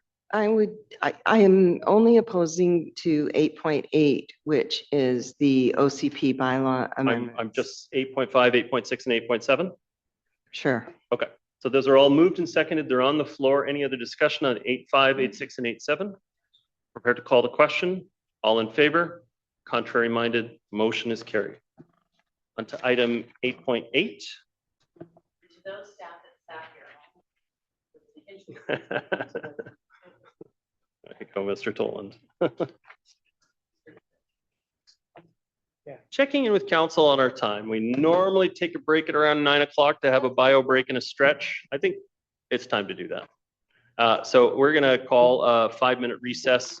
People sitting is the new smoking. Get up, have a stretch, use the washrooms, and we'll be back in about 5 minutes time.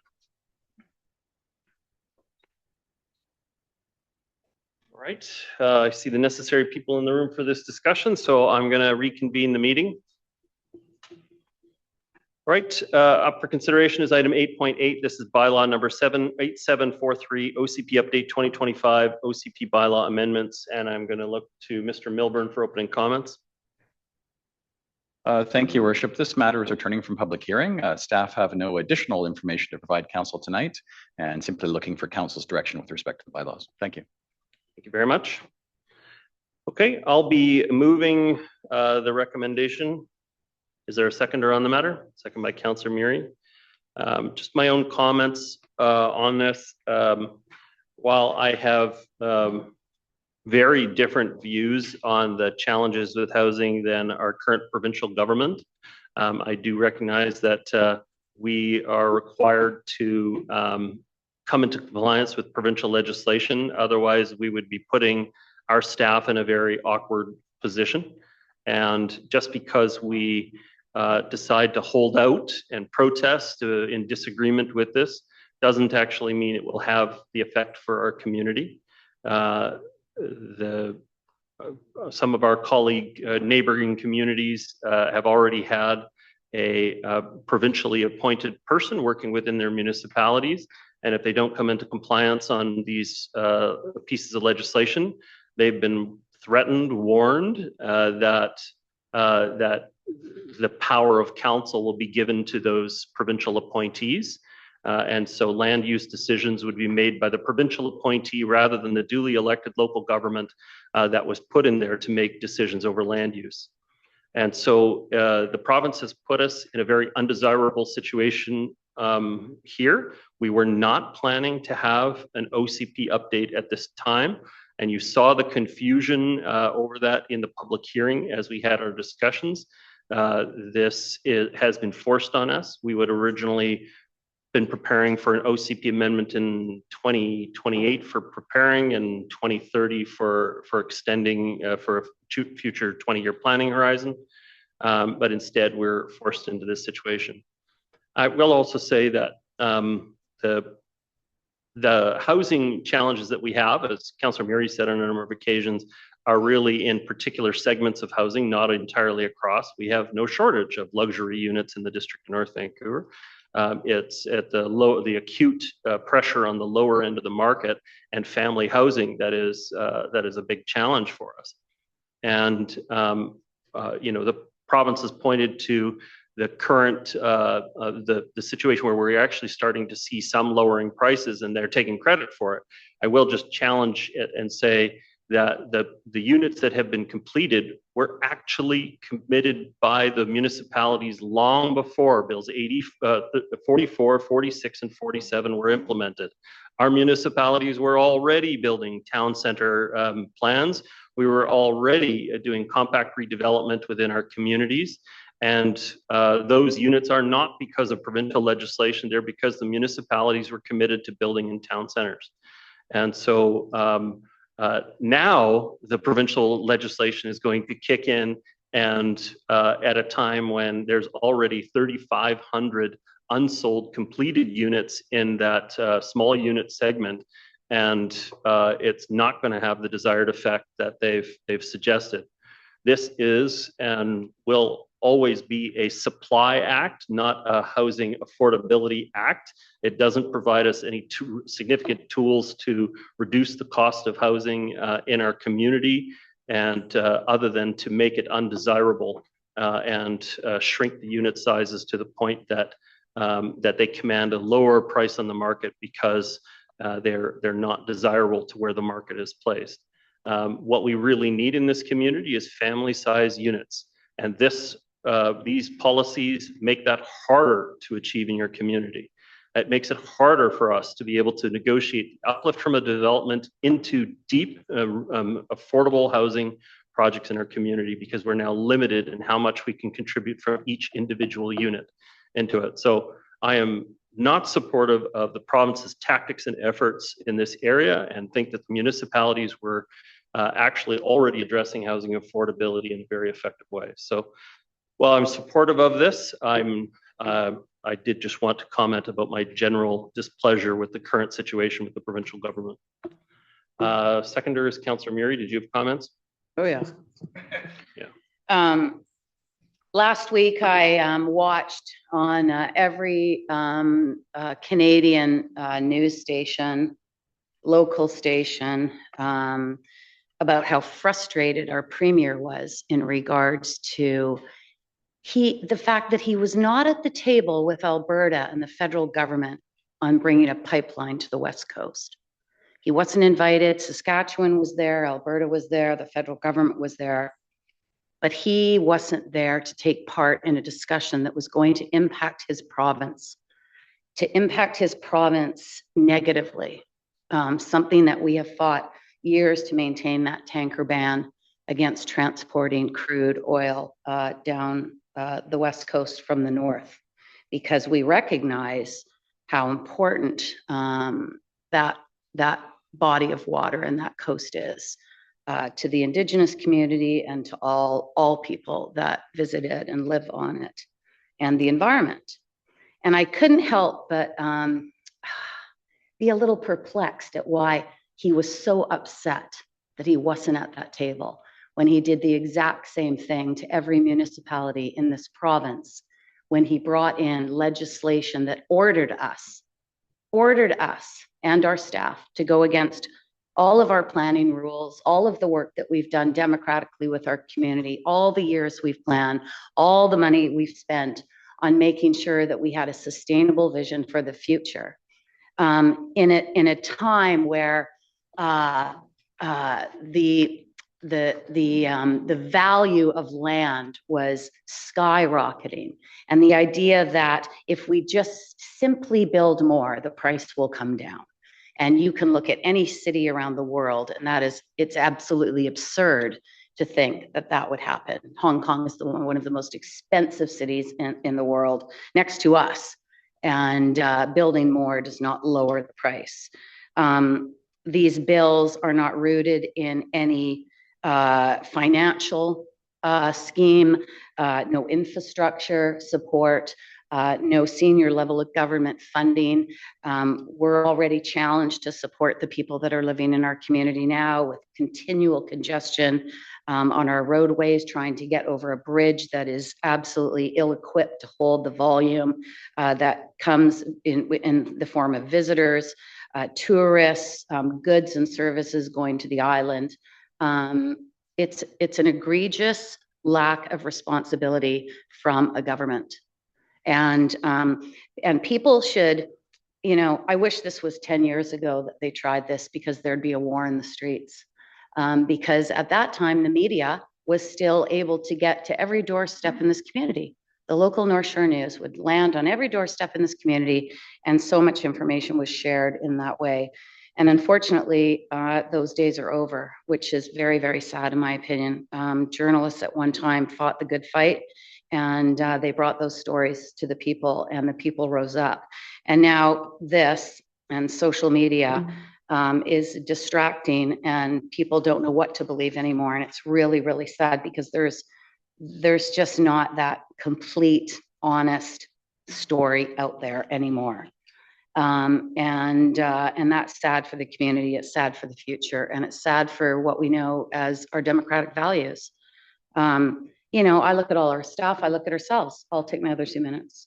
I think this provincial government, who's driven us into more debt than we've ever seen, who wants to be invited to the table but doesn't want to invite others to the table, speaks out of both sides of their mouth, and actually don't even want to consult with those that are professionals and experts in their fields, unless they sign an NDA.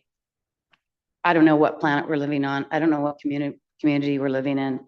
I just think it's absolutely incredible, and I'm sad, and I'm not going to give up. I too, like the mayor, I don't want to vote in favor of this. This is like the easy one, because, and we were actually even given a compliance letter when we submitted this, adding a coach house and a secondary suite to every lot. They said, "Oh yeah, that's great."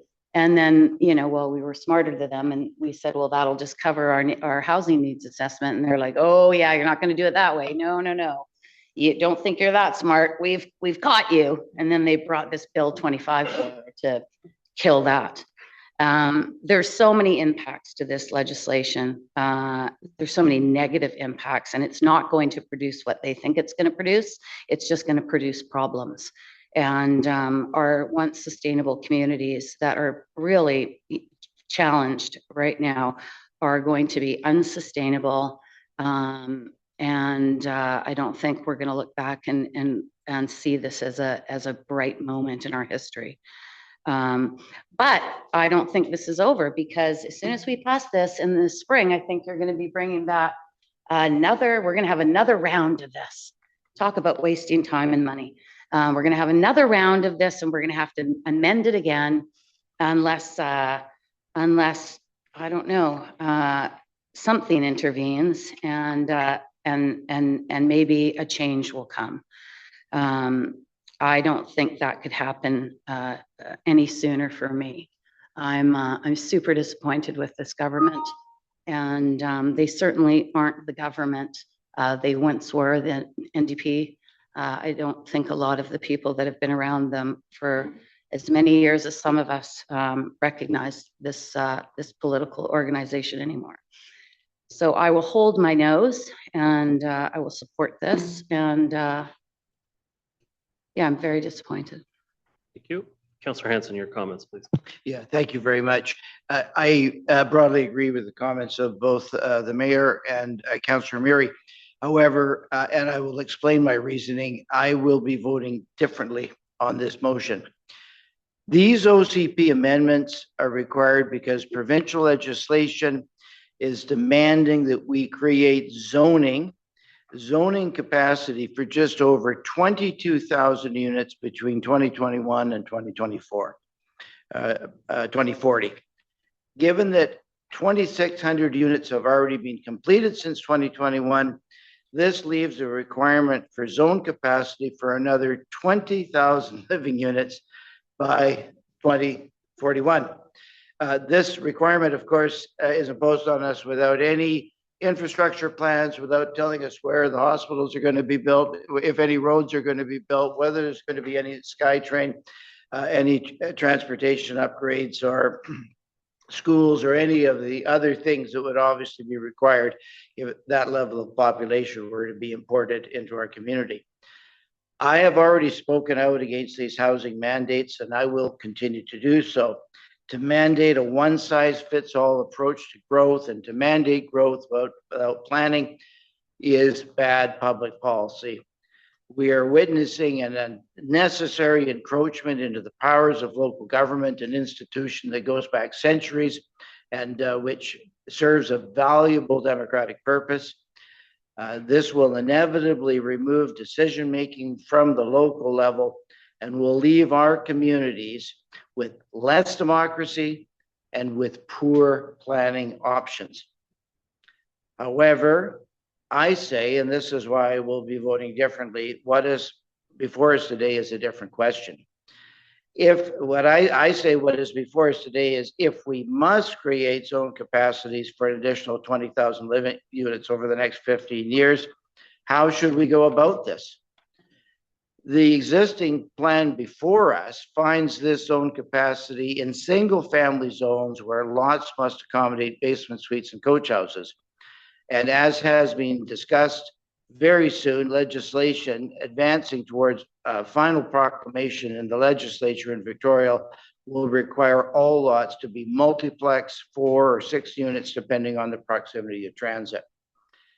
I believe that if we're going to seriously grapple with provincial growth mandates, we must find a plan that concentrates that growth into our existing town centers and growth corridors where there is greater access to transit and other amenities and where the necessary infrastructure can be developed in a more inexpensive, cost-effective way.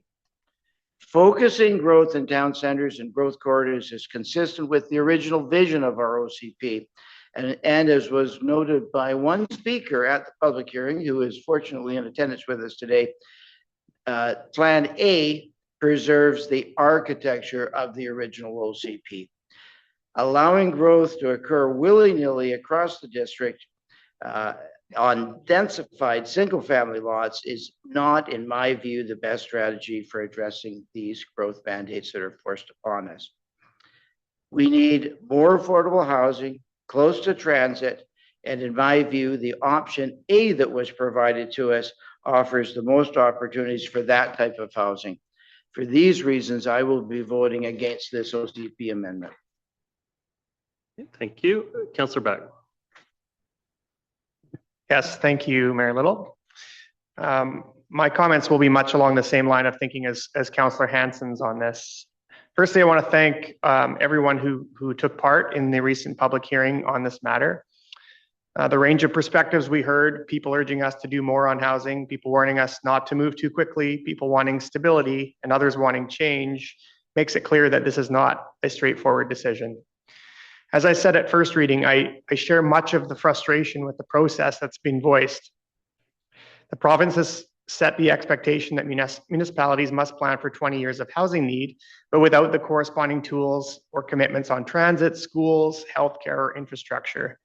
The pace, the pressure, and the shifting legislation have put local governments in a difficult position. And I think it's fair for people to feel uneasy about that. But frustration alone can't be the end of this conversation. We still have to decide what we do with the responsibility we do have, and whether we want to meet the requirements with the bare minimum, or whether we want to plan ahead with intention. And that's really the heart of how I'll be making a decision tonight. We have a bylaw before us that meets the provincial requirement, but it does so largely by maintaining the status quo. It checks the box, in my opinion. It doesn't chart a path. Other municipalities, every municipality is facing the same provincial expectations, and other municipalities are choosing to be more proactive. And I think that context matters, not to measure ourselves against them, but to show that a more forward-looking response is both possible and already happening. Just across the border in the city of North Vancouver, they're taking a different approach. They're updating their OCP and zoning to enable more small-scale multi-unit housing across much of the city. It won't all be built tomorrow, and it won't solve every housing challenge, but it does reflect a belief that planning ahead rather than just complying is the stronger, more resilient choice for the future. They're not just mapping out growth, they're aligning it with the areas that can truly support it, so those new homes can actually be built. To me, that's what stepping up looks like. And I believe we could have taken a similar approach here in the district. The other option we were presented with, option A, as Councillor Hansen mentioned, wasn't perfect. And yes, I think it would have required some more work, but it would have given us the ability to plan ahead in a much more coordinated way. It included small expansions to some of our town centers and allowed for more diverse housing in places that already have transit or will have transit in place. That kind of approach helps tie our land use decisions to transportation, to utilities, to school capacity and parks, and lets us think 20 years ahead instead of reacting year after year. By choosing this option, a minimal change status quo option, we're postponing the hard work. We're hoping that future council, someone else will solve the problem and not setting up the frameworks to solve today. And I don't believe that that's the most responsible long-term path. I think all of us at this table want to protect what makes the district such a special place to live. And to do that, we need to be intentional, planning for growth before it shows up, not after it's already reshaping our neighborhoods. When we plan ahead, we're shaping the future of our community instead of just responding to it. And so while I respect the work that staff have done, and it has been an immense amount of work, and I appreciate the challenge they've been placed with by the province's timeline, I cannot support the bylaw which is before us tonight. I believe the district deserves and needs a more forward-looking plan than the one that is before us. Thank you. Thank you, Councillor. I see no further speakers on the matter. Oh, Councillor Ma, there we go. First, thank you to my colleagues for their thoughts. This is a big decision for this council and for all the other municipalities. I look at what I want the district to be. I've been here almost 25 years, raising my family. My daughter loves it here, and she sees the future here. My earlier vote was for option B, and that has not changed. This bylaw amendment does not say stop to development, but in my opinion, it conveys to people that we will plan growth in a responsible manner. When I was first elected over 3 years ago, and coming from a somewhat development background, I said that I would work with community groups and developers to build what is needed in the district. I respect that some people will have a different view, but I believe this council has advanced projects while finding that balance to preserve the essence of what we love about living and working in the district. It is challenging to have the provincial government dictate to municipalities on where and how we should grow without any commitment to help fund necessary infrastructure that we need and deserve. To me, option B still presents a plan forward, but at a reasonable pace. Thank you. Thank you. I see no further speakers on the matter. Prepared to call the question. All those in favor? Contrary minded? Matter is passed with Councillors Back, Pope, and Hansen opposed. Okay, moving on, we have item 8.9. This is the loan authorization bylaw 8649 security issuing resolution. I understand we have some opening comments from finance. Mr. Daniluk. Thank you, Your Worship. Council has already adopted the loan authorization bylaw in attachment 1 earlier in its term. This second borrowing under that bylaw was strategically delayed to take advantage of declining interest rates.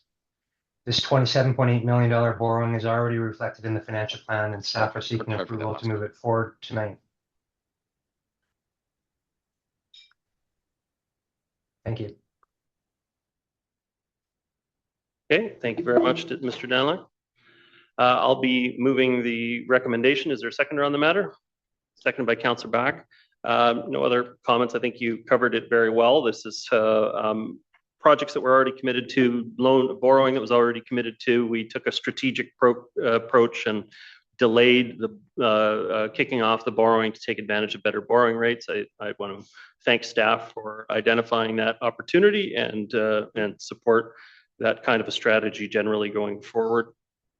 This still leaves us in a healthy position as far as borrowing is concerned. I understand that by the time we get to 2029, we'll be up at about $90 million in borrowing. And with the challenges coming to our municipality for upgrading our infrastructure, if we don't have a change in the way we fund our infrastructure long term, then the next decade after that will be even more challenging with debt management. We don't often take a pause and recognize how much was built in the 1960s and 70s in this community, largely funded by land sales at the time. And now that it's all coming up due for replacement under modern costs and modern standards, the price to replace it, the price to maintain the inertia of having those features and elements in our community, rec center spaces, library spaces, all of the infrastructure that we have, is without the benefit of the land sales that went into it in the first place, it's a very, very big challenge. And so while we're definitely in the healthy realm out to 2029, I know we're going to have to dig deep and find new strategies to be able to fund the next 10 years after that with all of the infrastructure that's coming forward. But at this point, I'll be supporting the loan authorization today. Is there seconder was Councillor Murray, I think, or Councillor Back, sorry. Yeah, did you have any additional comment? Okay, thank you, Councillor. Any other comments? Prepared to call the question. All in favor? Contrary minded? Motion is carried. Thank you, Council. On to item 810, Safe Streets for Delbrook Community Recreation Center. And there is a recommendation, but I'm going to go to the, this originally started with Councillor Pope, Councillor Pope's motion. And so Councillor Pope, do you have a motion that you'd like to put on the floor? Council's consideration? Yes, I would like to move the motion to receive the report with option 1 for staff to implement one-way multi-path use paths from Westview to Edgemont Village. Thank you very much. Is there a seconder for that? Second for discussion? Go ahead if you want. Yeah, sorry, are you looking? I will second. Option there you go. Thank you very much. Thank you, Council. It's on the floor, on the table. Now we're going to have a presentation from Mr. Taha to tell us a little bit more about this proposal. Thank you, Mayor. Could I just clarify the motion? It said one-way, you referenced one-way multi-use paths. I assume it's the same wording that's in the report to Council, which was one-way cycling facilities, because multi-use paths would mean pedestrians and cyclists. But I assume that you're referring to the exact motion that's in the Councillor report of one-way cycling facilities. I didn't actually know that. Into the mic, if you could. Sorry. Thanks. So the option. I thought that we were talking about a multi-use path that everyone could use. Is that not what staff are recommending here? No, we would be the option that's proposed is to keep the sidewalk for pedestrians and to in addition to that sidewalk to add a cycling path exclusively for cyclists. Overall, it would benefit pedestrians because there would be a buffer between pedestrians and moving traffic. But it would not be a multi-use path in the same way that you would see an asphalt multi-use path where everybody's mixing in the same zone. Thank you. So yes, my motion is to support what's being said by staff. Okay.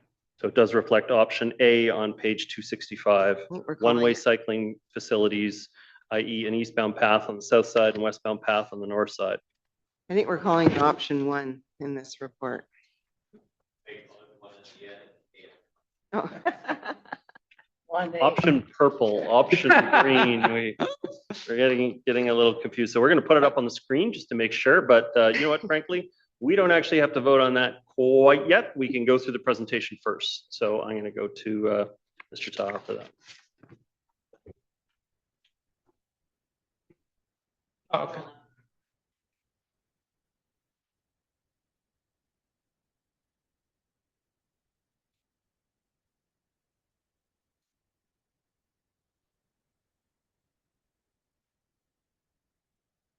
Hello, Mayor and Council, and to those listening online. My name is Ihab Taha, the Transportation Manager at the District of North Vancouver. This evening, I'll be presenting on active transportation options along West Queens Road near Delbrook Community Recreation Center in response to a councillor motion from June of this year.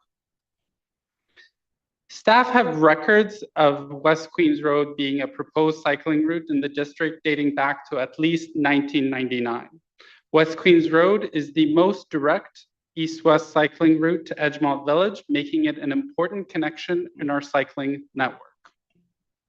West Queens Road has consistently appeared on district plans over the years. In 2011, it was included in the transportation plan for future on-street bike improvements and reaffirmed in the 2012 bicycle master plan. In 2019, through community engagement and feedback from council, West Queens Road was identified as a council priority cycling route in keeping with our OCP vision for connecting town and village centers.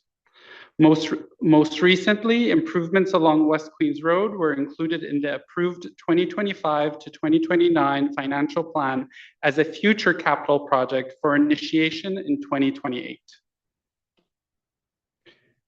West Queens Road is also identified as part of TransLink's major bike network, a regionally significant system of cycling routes intended to connect major destinations across Metro Vancouver, such as Edgemont Village.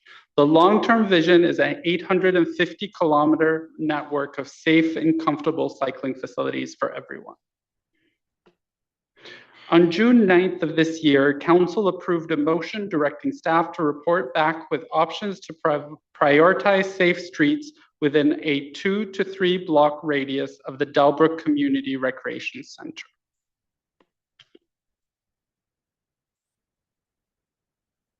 This evening, staff are presenting key design principles and potential next steps in response to that direction.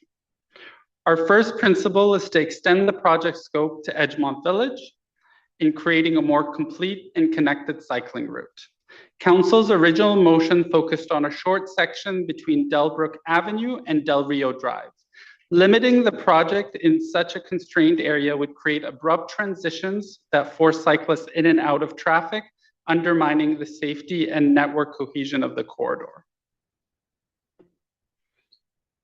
When designing transportation infrastructure, engineers rely on national and provincial standards. The type of cycling facility depends on the classification, the volume, and the speed of the road. On low volume, traffic-calm local roads, it's completely appropriate for a cyclist to share the road with vehicular traffic. However, on busier roads, physical separation is often warranted. West Queens Road is a major arterial road that carries 11,000 vehicles per day. And as such, our second design principle is to provide physical separation between modes. Our third design principle is to retain all existing vehicle travel lanes, including auxiliary lanes at intersections. The Delbrook Avenue and Westview Drive intersection experiences the highest volumes along the corridor. Turning lanes at this junction are critical given high volumes en route to Highway 1. Road widening and tree impacts would be needed should council want to proceed with the bike lanes. Our final design principle is the potential use of rapid implementation. Rapid implementation reallocates existing curb-to-curb width using adjustable lower cost materials such as precast curves and flexible delineators. TransLink's rapid implementation program can fund up to 100% of cycling projects on the major bike network, which West Queens is on. To meet program deadlines, staff have proactively submitted an initial grant application for improvements along West Queens. This application can be withdrawn until January of 2026, subject to council's direction this evening. If council directs staff to proceed, construction would need to occur over the next 12 months to meet this these application requirements. Due to this constrained timeline, construction would need to occur at a consultation would need to occur at an informed level, focusing on keeping stakeholders and the public aware of project development. It's important to note that TransLink's program is competitive, and there's no guarantees that the funding will be received.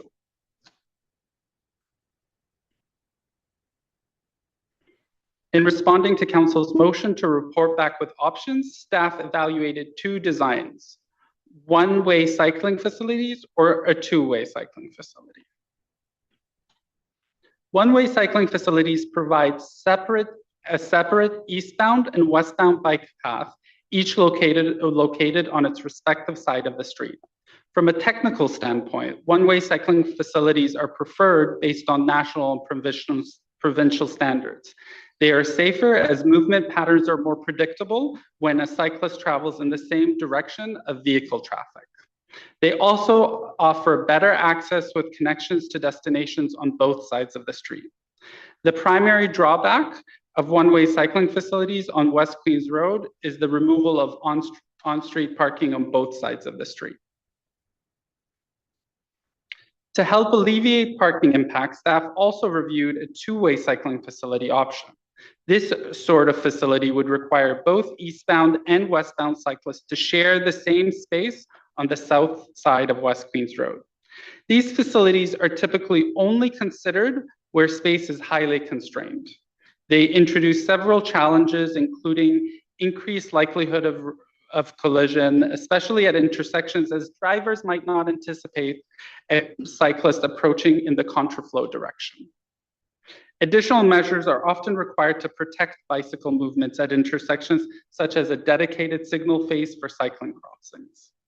This would ultimately reduce traffic performance of the corridor and cause additional traffic delays. In the case of West Queens, the primary benefit of a two-way cycling facility is the preservation of parking on one side of the street. However, in order to fit the parking, the vehicle travel lanes and bike paths are reduced to absolute minimum allowable dimensions, creating a less comfortable experience for all users, including those in private vehicles, buses, and bikes. For these reasons, industry literature typically recommends one-way cycling facilities. And in the case of West Queens, staff would prefer a one-way cycling facility design over a two-way design. In summary, West Queens Road has been identified as an important cycling connection for several years. However, it is also a challenging corridor with competing demands for limited space. Staff recommend that council receive this report should council wish to accelerate active transportation improvements for 2026 implementation. Staff have provided several alternative motions for council's consideration. Thank you, Mayor and Council, for your time this evening. I would be pleased to answer any questions you may have. Thank you very much. Councillor Pope, it's your motion. Thank you very much. Well, this project has been in the planning stages, as you mentioned, for over a decade and became even more important when the new Delbrook Community Center opened in 2017. And back then, former Mayor Richard Walton and councillors rode with a huge group of kids from Edgemonte to the community center, dreaming of the day they'd be able to ride there safely for soccer games or swim lessons. That was 8 years ago. And those kids have all grown up being driven to the community center, and I'm guessing all on their phones at the same time, because that plan never happened. The Transportation Master Plan identified Queens as a critical east-west link, and TransLink calls it a, quote, regionally important future cycling route. So that's why this project may be eligible for funding from TransLink, meaning no cost to taxpayers. However, it's not scheduled until 2028. The funding may be gone by then. That's one reason it needs to be accelerated. The other is obviously safety. We've all seen a huge increase in the number of young people riding scooters. E-bike use is surging, especially among seniors, and many parents, including Councillor Back, are transporting their kids just about everywhere on cargo bikes. So it's easy to understand why people who don't ride would think that this section of road is no different than other streets where cars or bikes share the road. But as a regular user, I can emphatically say it's not. Queens is a busy arterial route. Cars go fast when it's not totally congested after school. And that small section of road is extremely dangerous because it's not wide enough to share, and riders are forced to suddenly merge into the same lane as fast-moving cars and trucks. There is nowhere else to go and no margin for error. Personally, it's been so terrifying for me that I've pretty much given up riding my e-bike to Edgemont or Murdo Fraser Park. But parents like Kelsey Hemphill alerted me to the need for this pathway to be built sooner rather than later. And she wrote to us and said, quote, "I have 2 kids under 5, and I often cycle with them in a trailer on my bike. My son is starting to ride his own bike." But she says the only way to be safe along that part, getting to the community center, is to walk the bikes and the trailer on the sidewalk. So she urges us to, quote, "Please consider what each option would feel like to you were it your own child riding their own bike to Delbrook." Now, for drivers worried about traffic flow, it's important to note that this plan will not reduce traffic lanes. They will stay the same no matter what option is chosen. I understand some Delbrook staff park on Queens, but this shouldn't be of a concern as they can easily be accommodated on surrounding streets 1 block further away. And staff have made these options conditional on funding from TransLink. So again, taxpayers won't be footing the bill. It will reduce a few dozen parking spots. However, because the city just cleared land on the eastern edge of the community center for creek restoration work, we will soon have extra parking. But I expect that fewer people will take their cars to Delbrook because extensive research has shown over and over again that when people have safe, separated pathways, they will use active transportation more. More importantly, a multi-use path or cycling path along each side of this dangerous section of Queens will protect lives and prevent tragedy. In closing, I want to thank staff for their work on this and for recommending this project be extended beyond what my original motion had called for to include a few more blocks to Edgemont Village. That will ensure there will be greater uptake and safety for active transportation users. Thank you. Okay. Thank you. Councillor Backer, seconder on the matter. You have comments? Sure, thank you. I wonder if someone from staff could comment on the parking parking that if we were to go with the option 1 would be eliminated, the street parking, and could comment on the new parking on the east side of the rec center, how many new spots that creates, and how we're envisioning that parking is going to be used. Mr. Cohen.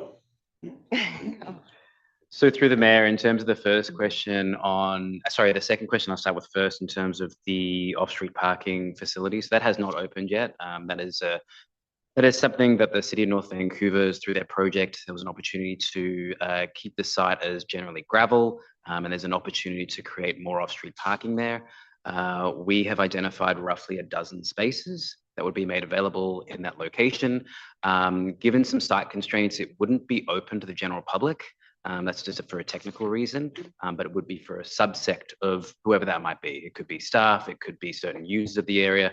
That's semantics that we can work through separate to this particular item. But just to really round out your question, it's just roughly a dozen parking spaces on that front. I'll pass it to Mr. Taha in terms of the on-street parking component. Yeah, through the mayor. On-street parking, we did a couple of surveys. The utilization varied quite a bit. What we found is that utilization was highest near depending on the programs of that day, near the park and near the rec center. So it usually varied, but the maximum that we observed was around 60 to 65% utilization. Can I get a total of how many spots roughly? Yeah. How many spots roughly do we know along that section? So the full stretch between Edgemont Village and Delbrook that was assessed, there was around 71 spots. The two block, but most of those are found in the 2-block radius between Delbrook. Those are really where we find the vast majority of those spaces are in those two blocks between Del Rio and between Delbrook. Between Westview, or Westview turns into Delbrook. So yes. Between Westview and the community center, it's just those 2 blocks in there where most people are parking. That is correct. Okay. West of there, you have a number of driveways and bus stops, and parking is already restricted on the south side of the street. Right. So that's why we said the most challenging blocks are the 2 blocks that were identified in the original council motion. So if you're gonna do this project, if you do the 2 blocks, might as well bring it to Edgemont, because then your cost to benefit and the amount that you get out of the network is quite a bit more. Yeah. Through the mayor, I see Ms. Turner is here. I wonder if you could comment, Ms. Turner, just on how staff park in the area generally and what that looks like. Ms. Turner. Certainly, through you, your worship. We have requested, since the building opened and we saw what the high demand was, we've requested that staff not park in the parkade and not park in the surface lots closest to the building, so that we leave those for customers. Oh, sorry. There you go. Keep changing this. Thank you. Do you want me to start again, or are you okay? Was I loud enough? Okay. Yeah, so we, I'll say me. I have asked that our staff not park in the parkade or in the surface lots closest to the building. Most staff who have to drive, either because of distance or because they need their vehicle to perform their duties, either park in the 2 blocks that we're speaking of. Some park on the angled parking by Delbrook Park, some park on neighborhood streets, and some park in the lower parking lot currently. So thank you for clarifying some of that. I do see this as a real opportunity. As was highlighted in Councillor Pope's comments, this connection to Edgemont Village has been part of the plans for many years. And this is an opportunity to deliver it at little or no cost directly to district residents through TransLink's major bike network. I think that's the reason right there to want to accelerate a project like this. As many will know, we implemented a very similar type of quick implementation bike facility along Mount Seymour Parkway. Also that was supported through external funding. And that corridor is now a much safer, more predictable route for riders of all ages. And it really demonstrates that when we build the infrastructure designed for comfort and separation, people will use it. And importantly, TransLink invested because we put forward a project that met the safety and design standards required to make cycling genuinely accessible. I see Queens Road as a next logical step, especially when we're talking about independence for youth, a safer route for seniors, more choices for families, and you look at the number of people that are cycling through there, or could be if they had a safer bike facility. when you've got Delbrook Rec Center and you've got Edgemont Village just beyond it. So I applaud staff for looking to extend this project because I think it does make sense when you're looking at connecting town centers. This is such a key connection to make. So I do support option one. I'll be interested to hear what some of the other thoughts are around the table. But thank you again for the work that staff have put in to bring it to this point tonight. Councillor Back. Councillor Murray.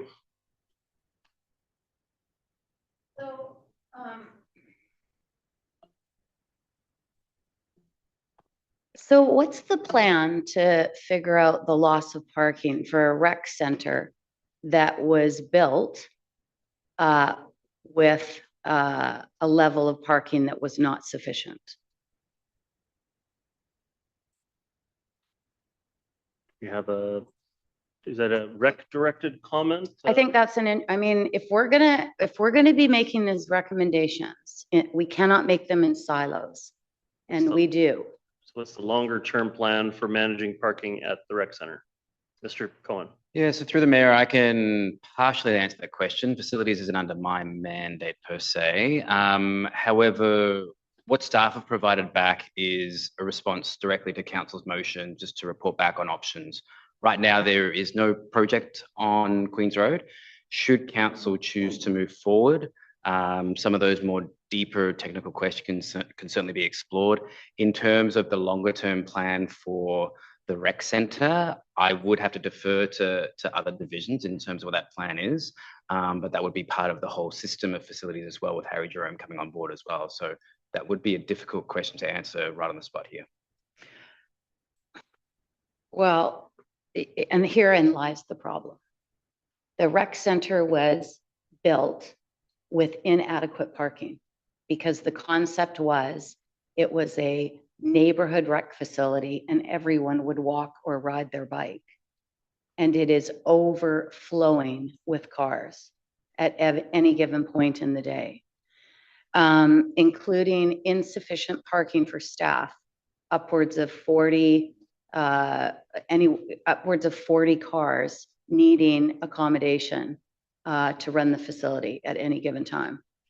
And we are adding another use at the rec facility in terms of a new pickleball court. How many courts are we putting in there?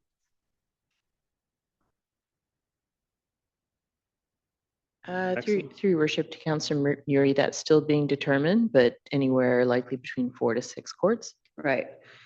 So we're going to need extra parking for that. So I just fundamentally have a problem with taking away one thing for the use of another. And I just feel like there has to be a middle ground in this. And you know, it can't be about, well, if we build a bike lane, then no one will drive anymore and we won't need to use those parking spots because everybody will ride a bike, because that's not going to happen. We know that already. We intentionally built Delbrook with one level of parking because we thought everybody would walk, and it's full constantly, to the point where we've got employees having to park in the parking lot and on the street. So I am disappointed that this question was not asked of the Rec Commission as part of this report.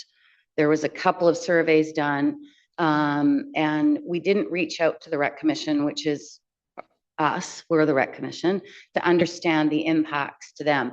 They've been trying to simply get a crosswalk from Bewick across the street to Queens because their employees are parking on the north side of Queens, and it's dark, and they wanted a flashing light, and that has been, you know, we've requested, and it just, I don't even think it's on the list. And now we've got this parking lot that's only going to accommodate 12, and it's our parking lot. It's within the District of North Vancouver's property lines. I'm not sure why it's not open. It's gravel, but I'm not sure why it's got, you know, it's got bumpers out there already. So is there a problem with why it's not open? Yeah, so through the mayor, we just need to finalize the letdown access. So it might look like a parking lot. It might have the stoppers there. That's the conclusion of the City of North Vancouver's project. We need to connect it into the street appropriately. So it looks like it's finished, but it's not ready yet. The curb doesn't have a letdown. So when's the letdown going to get put in? We wanted to have this conversation this evening to understand whether there was going to be any major changes that were needed, or whatever the feedback might be from council. Otherwise, it's just working with the team just to build a letdown for that facility, and then having conversations on who is using that particular parking lot as well. So if there was bike lanes on both sides of the road, would you put a letdown in? Access is still assumed through it. So if there's a one-way cycling facility or a two-way cycling facility right in front of it, we might have made some slightly different decisions on the letdown. But that being said, we also wanted to know whether we'd package together with a cycling infrastructure project or if this was a standalone project building the letdown. Go ahead. Through the mayor. Yeah, I just wanted to clarify that part of the reason that we haven't installed the letdown is because we don't want to install a letdown only 6 months later to replace it because the design has changed. So it's really important that we get direction from council this evening as to whether this is a project or not a project, and then and adjust accordingly based on that feedback. Because you don't want cyclists to cross the letdown. I wouldn't say that's the case. I would say in all scenarios, there will be a letdown. Oh. Whether there's a cycling there or not, there needs to be a letdown to get into that gravel lot. So it is going to be a lot no matter what. Okay, so I'm still confused as to why we just can't put That's our intent. down. But anyway, I think why wouldn't we? Councilor, I think what Mr. Cohen was saying is that it would be a different configuration of letdown if it was a bike lane versus no bike lane, and so how wide it is, what angles, maybe what bump outs it may have. He was saying that there's a letdown under either circumstance. It just would be configured differently if there's a bike lane versus no bike lane. Correct. There is currently a curb bulge there, a curb extension into the road. That curb extension would need to be likely removed in order to facilitate a bike path. That curb, so the curb location would be adjusted based on whether there is a bike path or not. But in either case, you would need a letdown into the lot. Yeah. So why would we not have just utilized 29th, worked with the city and utilized 29th? There is a right of way between the apartments at Westview and to the Delbrook Rec Center. Why would we not have just used that secondary suite rather than, because the next section will be Queens between Lonsdale and Delbrook, where the bike lane will go. So all the parking will be removed in front of here. And then I assume maybe even 29th. But why wouldn't we have just headed straight down 29th? There's some dead ends. We'd have to open them. And then there's certainly the boundary between the city of North Van and the district that would have come out at Delbrook. Why wouldn't we have looked at that as a much safer way? Was that route considered? Staff's response and staff's intention for providing options back was to purely directly respond to the council motion provided in June. We've provided options. If they're not palatable for council and whatever the feedback is tonight, we can either take that away, or another option is we already currently had planning works in the plan for 2028, and that would be a multi-year process, more traditional, where we would spend time looking at all these different options and engagement likes as well. So, okay, so that's unfortunate because this was pulled off a workshop and it would have been interesting to explore those options to see what a better alignment would be rather than going down a very busy street, because there are streets off of Queens that could have accommodated this. And I always wondered why we didn't want to partner with the city on this. I just think that we make decisions in hopes that these sort of idealistic positions that we take will follow through. And when they don't, it's like, oh, well. And I just don't know how we're going to accommodate our employees at the rec center when we're already having challenges with this rec facility. And I just think in the future, we need to talk to all the departments, not just, the one department that's doing this, because we are going to negatively impact a group of employees, and then we're going to negatively impact a group of residents, because the solution seems to be, we'll just park on the side streets. Like, it's just not a reasonable approach to trying to solve a problem. So, and I think the Parkway has been a success. So I think we can have those successes, but it can't be at the expense of one group over another. We have to try to find that middle ground. So I think this is premature. I think we've got to look at all of the options. I think we have to discuss the impacts and come up with some plans to ease those impacts, and support everybody that's utilizing that corridor or the 29th corridor, which I think makes far more sense. Okay, thank you. Councillor Hanson. Yeah, thank you very much. So there's this discussion of employees at the rec center not having access to parking. And Ms. Turner, you're here. So you can answer perhaps this question. I mean, from your perspective, is the proposal that's under consideration, the road reconfiguration, the parking changes, taking into account that there is perhaps 12 spaces that are going to be available just to the east of the rec center in this new parking lot. Does this pose any operational challenges from your point of view for the employees at Delbrook Rec Center? Through you, Your Worship, we've not had detailed conversations about the impact, and the commitment that I have from engineering is that we will in fact have those discussions about impact on this very high use recreation area. There's also a playground, there's a skate park, there's tennis courts, there's a lot of amenities around there. And if this is council's direction, we just need to explore what other options there are. I'm less concerned about staff. I mean, we do have the administrative offices there of the commission, which is about between 40, 45 staff on a daily basis. Not all drive, but certainly there are a number, would be greater than 50%, but I haven't done that statistics yet.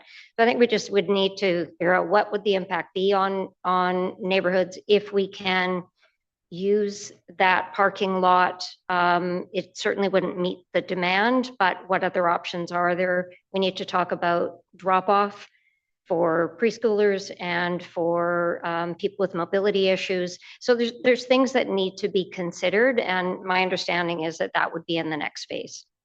Thank you. Yeah, just some of my own comments on this.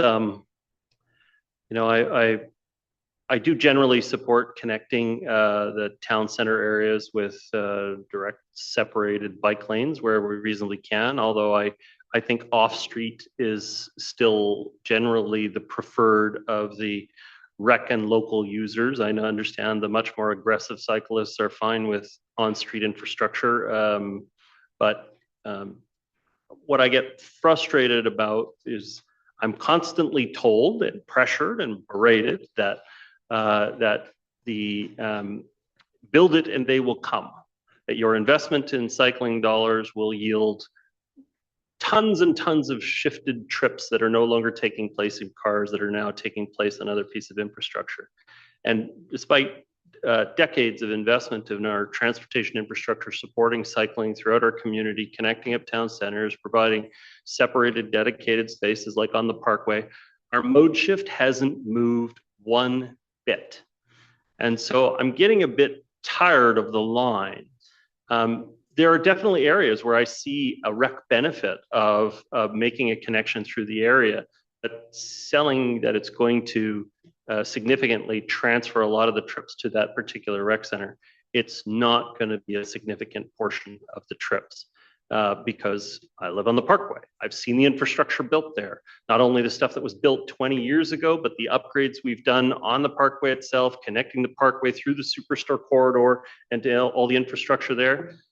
You could fire a cannon off on it and you wouldn't hit anyone on that space. It's a massive infrastructure of land and commitment of our infrastructure dollars, and very, very few people use it. Yes, you'll occasionally see a very busy evening when a Grand Fondo training group comes through in a pack in the neighborhood, but generally speaking, it's an extremely low trickle. And if you're out of season, it's none. The commute in the afternoon, it's very, very low numbers. And so, I'm struggling with this to take away about 40 parking stalls plus, 70 in total for the whole stretch, but 40 that we really rely on to make the community center function, for the promise, trust me, build it and they will come sort of approach to it in this space.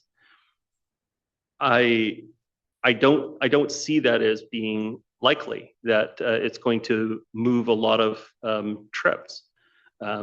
Maybe there will be a major shift in public attitude. Maybe the adoption of electric bikes will smooth out the hills and make it more likely in the long run.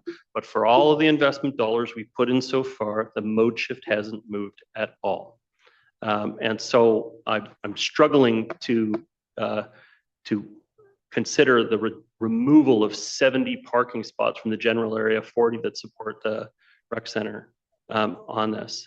I kind of think that we should just leave it in the plan the way it was, that we were going to look at it by 2028, see what other parking options we could get, see if maybe traffic demand management in the parking areas might change some of the other behaviors that are in there. But I think we should also consider a multi-use pathway off street. That's where people would actually feel safer to be able to get through there. And we do have a connector to it off street at the west side of the rec center space already. So I'm not supportive of this at this time. Next, it says Councillor Ma, did you? Yep, you're up. Go for it, Councillor Ma. Thank you. I just have a couple of questions of staff first. What would be impacted in the process if this section of Queens was made a priority now? Like, would there be any steps cut out? Or would we be still doing public consultation or? Yeah, through the mayor. I think with rapid implementation, one of the key deliverables, and it's done by intention, by TransLink, is in order to be eligible for the 100% TransLink funding, you commit to building within 12 months. So the level of engagement is much more expedited and more at the informed level as opposed to the engaged level. So that is one of the prerequisites of rapid implementation. The financial plans call for the cycling from Edgemont to Queensdale in 2028 to 2029. I know it's a bit of a crystal ball question, but is there any external funding envisioned for the project at that time? Through the mayor, I think it's very challenging to say what funding commitments will be available at that time by a third party, being TransLink or the BC Active Transportation Guide or the Ministry of Transportation. So it is really, really difficult to say. And in what form, whether it will be rapid implementation or it will be a different form, it's really hard to say, because rapid implementation was only introduced during COVID, right? And after that, it kept on going because they found success in it. So I think it's really hard to say for certain how the TransLink funding applications or any funding applications may evolve through time. Do we have, if this is under the fast implementation, it's the potential for 100% coverage. And sorry if I missed it.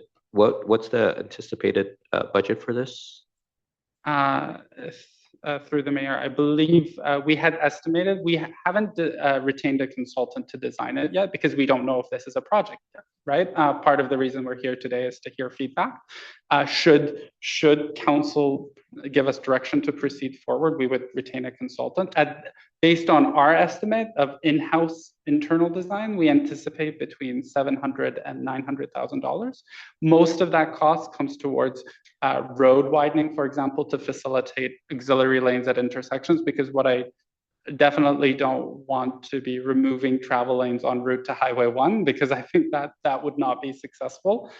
So that Westview and Delbrook intersection, while most of it could be accommodated in rapid implementation, I think something a bit more significant is necessitated at that intersection just to make sure that we have all the lanes we need to get to Highway 1.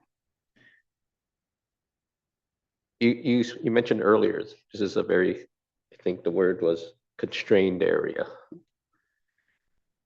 I'm thinking about that intersection, even at Queens and Westview. So that's what you're talking about, that. Correct. And that's where the tennis courts are in the playground. And there are some street parking there. Okay, sorry, I'm kind of thinking as I go. I think back to when I first got on council, one of the things that I learned that active transportation is an issue that many people are passionate about. Even with the 29th Street, I just remember going back and forth. I don't suggest we bypass public engagement, especially as staff calls this a constrained area. There are many different users and needs along this corridor. And I think about Delbrook Rec Center. I used to go there quite regularly. It's not just for locals. It's a great facility that offers programs, and people from all across the district go there. And at this point, parking's not adequate for the many users, and they do overflow onto the streets. I suggest we stick to the existing 28-29 schedule, which includes full public consultation, and we'll have time to maybe address the on-street parking challenges or parking. Yeah. I won't be supporting this motion. Next speaker I have is Councillor Forbes. Thank you, Worship. I'm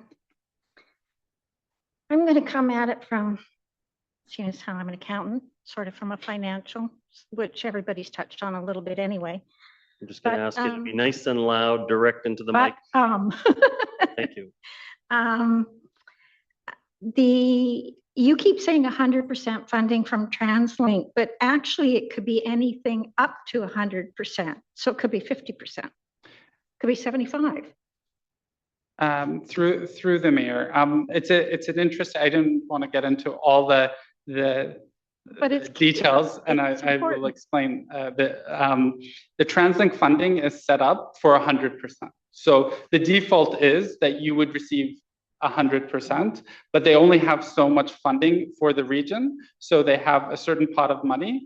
If they get multiple applications, the first project would get 100%. The second project would get 100%.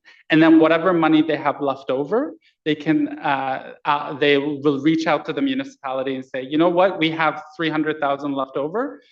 Would you like to proceed with your project without 100% funding? At that time, if that were the scenario, which it's an unlikely scenario, but it is a scenario, then we would have to make up the difference. However, the program itself is set up for up to 100% of eligible costs. So there are some costs that are ineligible, whether that's vehicle mileage for personal vehicle mileage or project management fees. There's certain costs that are eligible, but most of the construction cost is actually eligible. May I just add, so I happen to be the chair of the Joint Finance Committees for TransLink. I would just say that the MRNB, MRNS, and OMR, which are the three major programs that municipalities draw down on to build capital under TransLink, they're funded for 2026. Beyond 2026, we got half as much money from the province as we were expecting, and half as much money as we were promised from the federal government we were expecting. And so that does put more pressure on those kinds of capital programs, but we're expecting them to still be funded going forward with modified amounts. And so at this point, they've been supported at the last budget workshop was the extension of the OMR and the other supportive capital programs. So They'll still be funded. There just may not be as much money in a given year, Thank you. depending on the finances. Well, and now adding the pressure that you're talking about, and we know that active transportation is important all over. Everybody wants active transportation and cycling lanes. So there's going to be a demand on this fund. So I don't expect that we're going to get anywhere near 100%. That's just my impression. I could be wrong. So that concerns me, but it also when I read the details of this fund, it has to be a one-way bicycling lane to get that rapid transit money. So there's no option there. But from what I read today, correct me if I read wrong, but it has to be a one-way cycling situation in order to get that money. So that means that we don't even have two options here. Through the mayor, I would say that that's not necessarily the case. The key factor that I would say is a requirement is physical separation. So I think that it has to accommodate physical separation between moving traffic and between cyclists is a prerequisite for kind of any bike facility in today's industry standard. Whether it's two-way or one-way, that is something it's possible that the likelihood of getting the money might be higher with one way. However, if council were to direct staff to proceed with a two-way design, for example, there is a potential that TransLink may fund that. That's, again, beyond our control. This is all within TransLink's purview to evaluate all the projects in the region and to see the ones that have the best design and best meet the regional objectives of the region. That's all well and good, and thank you. But when I went in and read their documentation, it said that it had to be one way to have a rapid implementation funding. So anyway, I guess that's something we'll have to figure out down the road.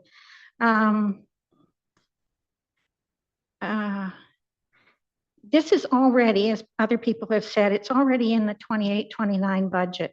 And that may seem like a long ways off, but it's not, because even if we got this funding in 26, we would have to complete this lane by roughly spring of 27.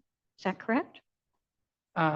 Correct, but most likely we would be expediting to start construction in the summer months, which are the most ideal for construction. But we have 1 year to build it. We have Correct. 12 months, which Correct. could be to the spring of 27. Correct, from the time of granting that we receive the funding and the contract is signed, it's 12 months from there. So we would anticipate around May 2027 is the deadline. So maybe early summer, going into almost early summer. So May of 27, and we've already got this booked into our financial plan bylaw 8737, which we passed in April of 25. So we're talking about maybe a 6-month delay on getting things going, although I realize that so far you haven't done any work or design work or anything like that on the two-way, have you? We've done preliminary conceptual designs. Okay. Just to test out the feasibility to make sure that anything that we were proposing was a feasible and viable option before presenting it to council. Okay, so my point being, looking at it from a financial point of view, what's the point in trying to plan things out, put things into budget years, and do your due diligence that way?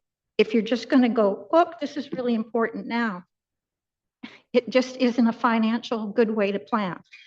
And that's my opinion. Also, it's been mentioned that would also allow us to get proper consultation. Like the fact that the rec center wasn't involved in this really is a blind spot. It shows how fast this is going forward and how fast you went in and applied for a grant. And I understand that when the money's there, you want to go and see if you can get it. But there's other important facts that you have to consider. And the fact that the rec center wasn't consulted just blows my mind. I mean, they need to be involved in this.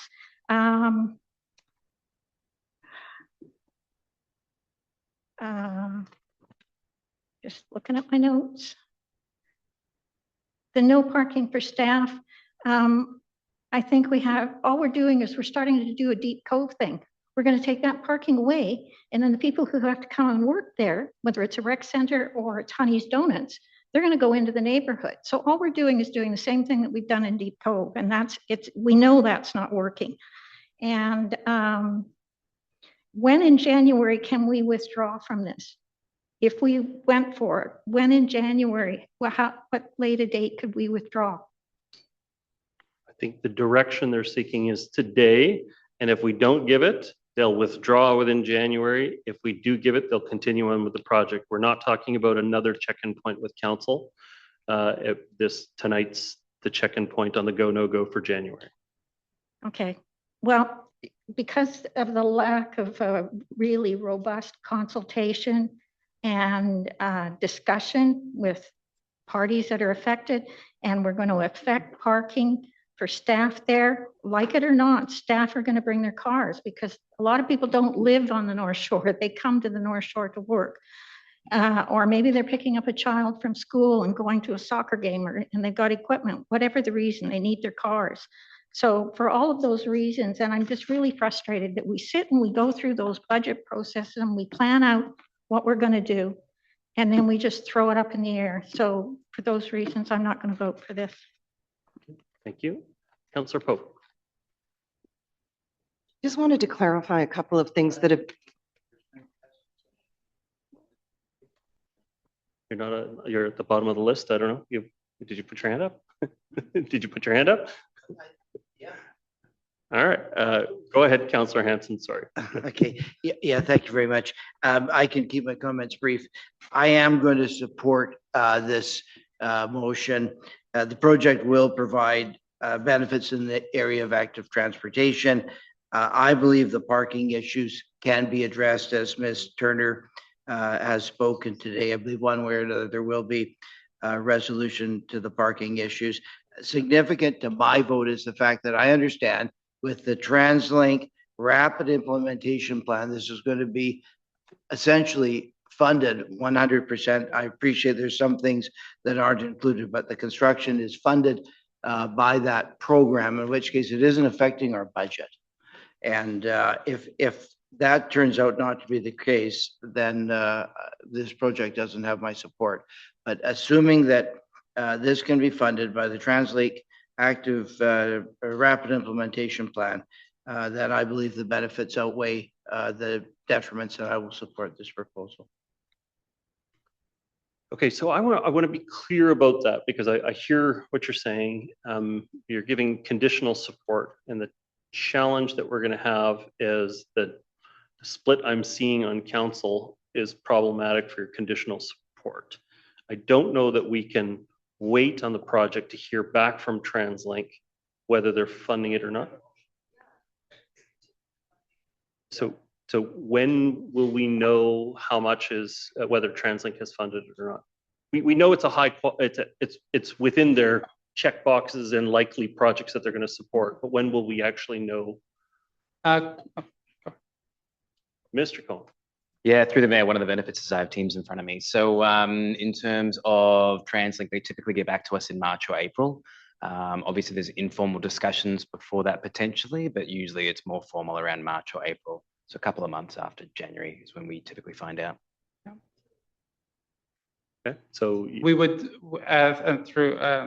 we would also probably initiate detailed design just to be shelf ready for should council decide to proceed. Should council give us direction to proceed contingent on TransLink funding, we would develop a shelf ready design that would be ready for implementation as soon as we. You support the motion as written, with no additional conditions.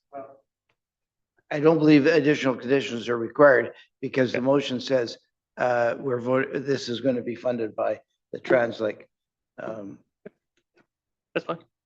Okay, thank you. Councillor Pope.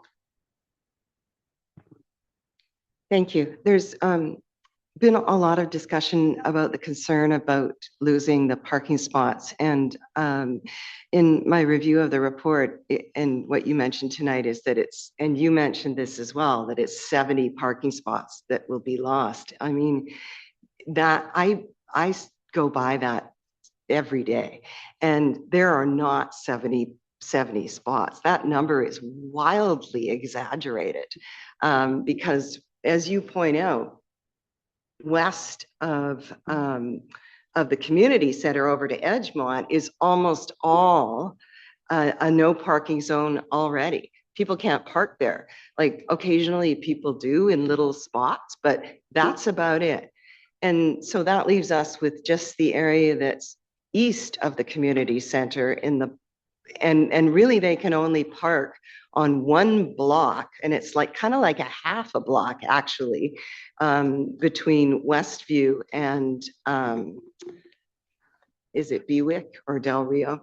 At any rate, so that there's also no way that there's spots for 40 cars there either. It's like 10 on any given day. It's like 10 on one side, 10 on the other. So realistically, we're actually talking about 20 spots. Now, I think that the concerns about staff have been addressed, that if this will be happening not until we receive funding from TransLink, and that won't happen until March, then there's time to consult with the North Van Rec to ensure that staff have some other way of and some other place of parking. And, you know, when I brought this motion forward in the first place, I had suggested that Hollybrook be contacted because I know that they're just one more block away and they've got plenty of parking and they wouldn't mind renting out some. Plus they have all the parking in front of that's never used. It's completely empty. And I really don't see why staff can't walk an extra block or two to get to work if they must bring their cars.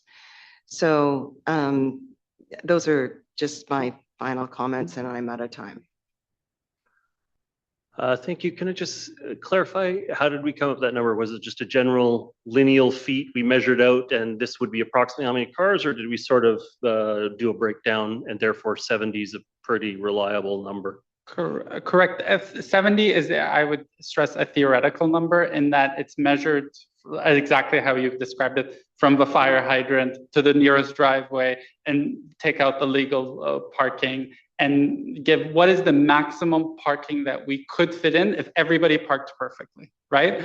In reality, there are, parking behaviors change very differently, even when you compare the North Shore to downtown Vancouver. You can see downtown Vancouver, there's like 3 inches between vehicles. In more suburban areas, you might have a couple of feet between vehicles. So it is a theoretical maximum. In reality, you might have less than that. But inefficiently, 50 stalls would be a number out of the 72 as a ballpark? I don't think 20 is a fair number, and I think that staff came up with a more reasonable explanation about the number. Yeah. Well, I'm looking at the picture, and I can count 20 just in half of one block here, from the tennis courts to the corner. So it's a lot more than that. But the 40 that was estimated in the 2 blocks, the 70 is the total extent. The 40 that was quoted is between Del Rio and Delbrook. All right. Okay. Well, all right. I see Councillor Beck. Thank you. I think the nature of the conversation tonight kind of points out why these projects move at the pace that they do in the district. I want to acknowledge that, yes, robust consultation would be what we would want to see. The reality is this is an opportune time to, take advantage of a key, funding opportunity through TransLink to fill one of the key missing cycling links in our community. I too, like my colleagues, believe that the issue of staff parking at Delbrook could certainly be addressed, and we have the time to do that, as has been made clear. We have time to have that consultation. I also want to acknowledge that the concern about mode share keeps coming up, and I understand why, but I see it increasingly becoming a reason to slow down or defer investments in active transportation. Hearing this a lot.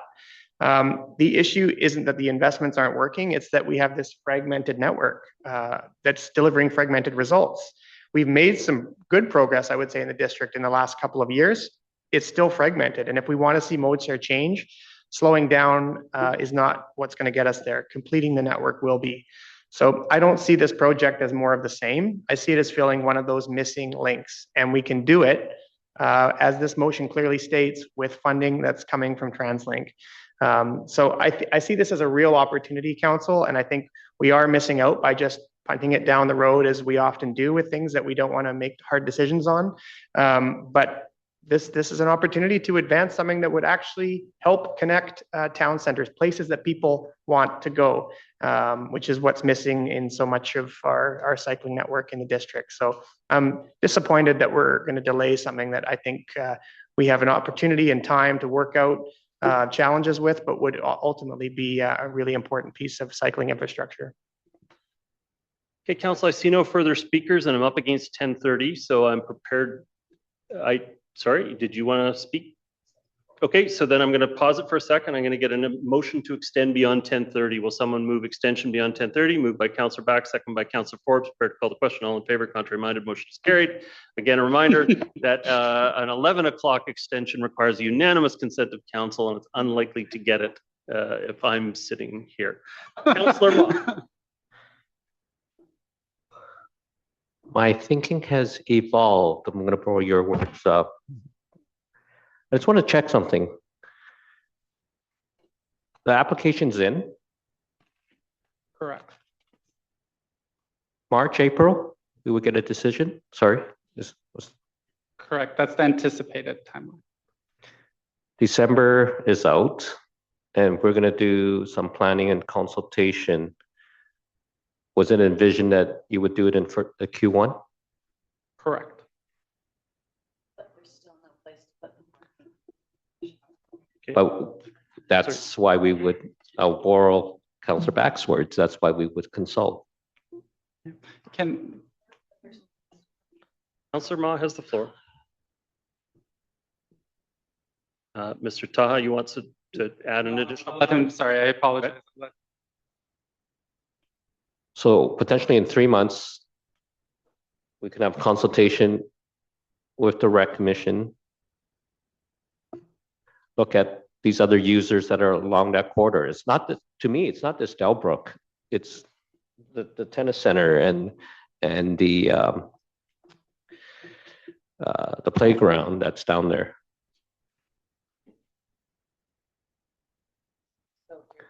Do we need to make this? You need the decision tonight, right?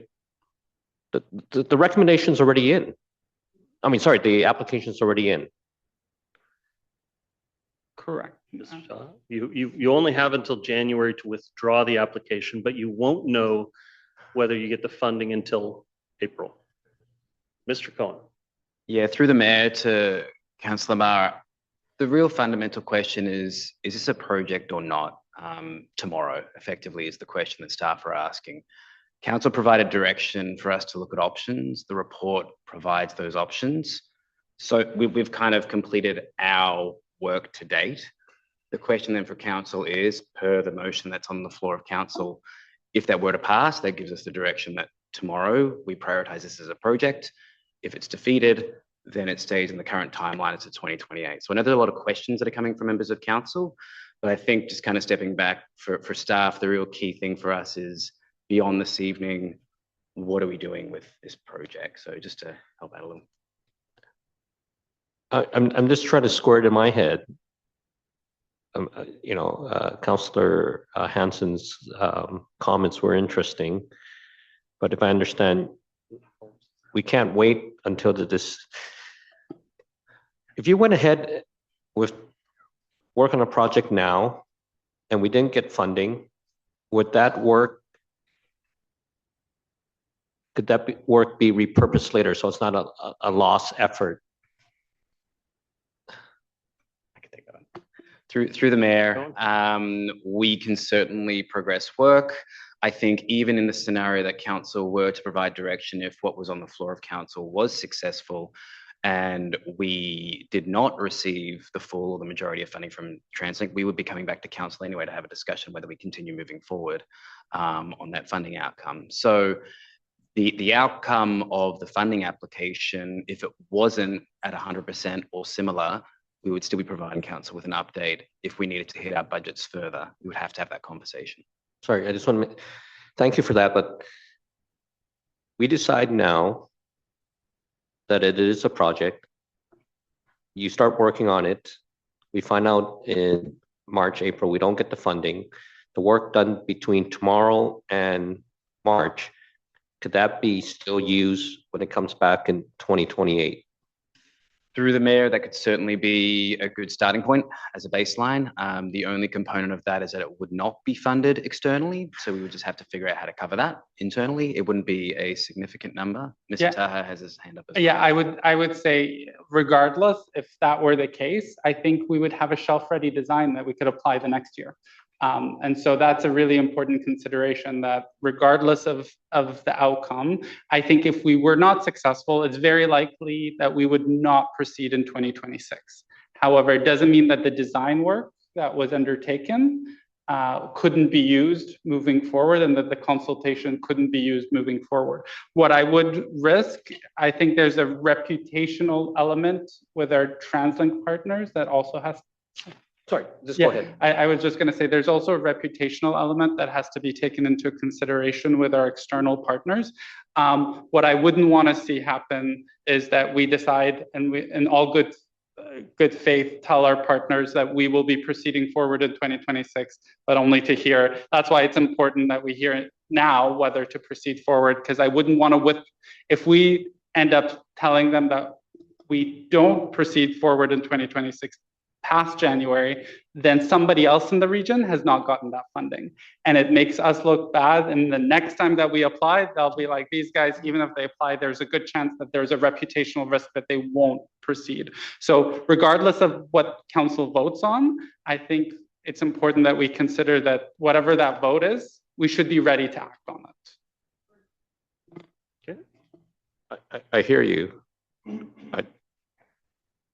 There's two parts to this. Is the funding's important to me, to have another party pay for something that we either put in place now in 2026 or potentially 28, 29. If I can get it paid for in 2026, that's a benefit. But it's also on the condition that consultation happens such that we can address some of the issues that may not have been considered, like, the.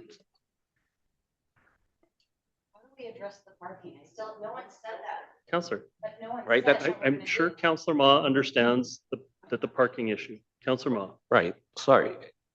Once again, I'm just thinking it on a run. You are over time, but okay. Gonna have to. We're waiting with bated breath. I know, but at the same time, you are over time. Okay, but this motion, if we pass this, staff are going to work on it, the consultation with the rec commission soon. David. Yeah, that feedback's quite clear from council in terms of if this was a project to move forward with, one of the key next steps is to work with our partners, including NVRC, on what the implications are. Mr. Stewart has additional comments. Yeah, I'm just going to say 29th. I'm going to get you to be nice and loud, or actually, we're just going to raise your volume. Try again. Okay, I'm just going to say 29th. We rushed 29th. Yeah.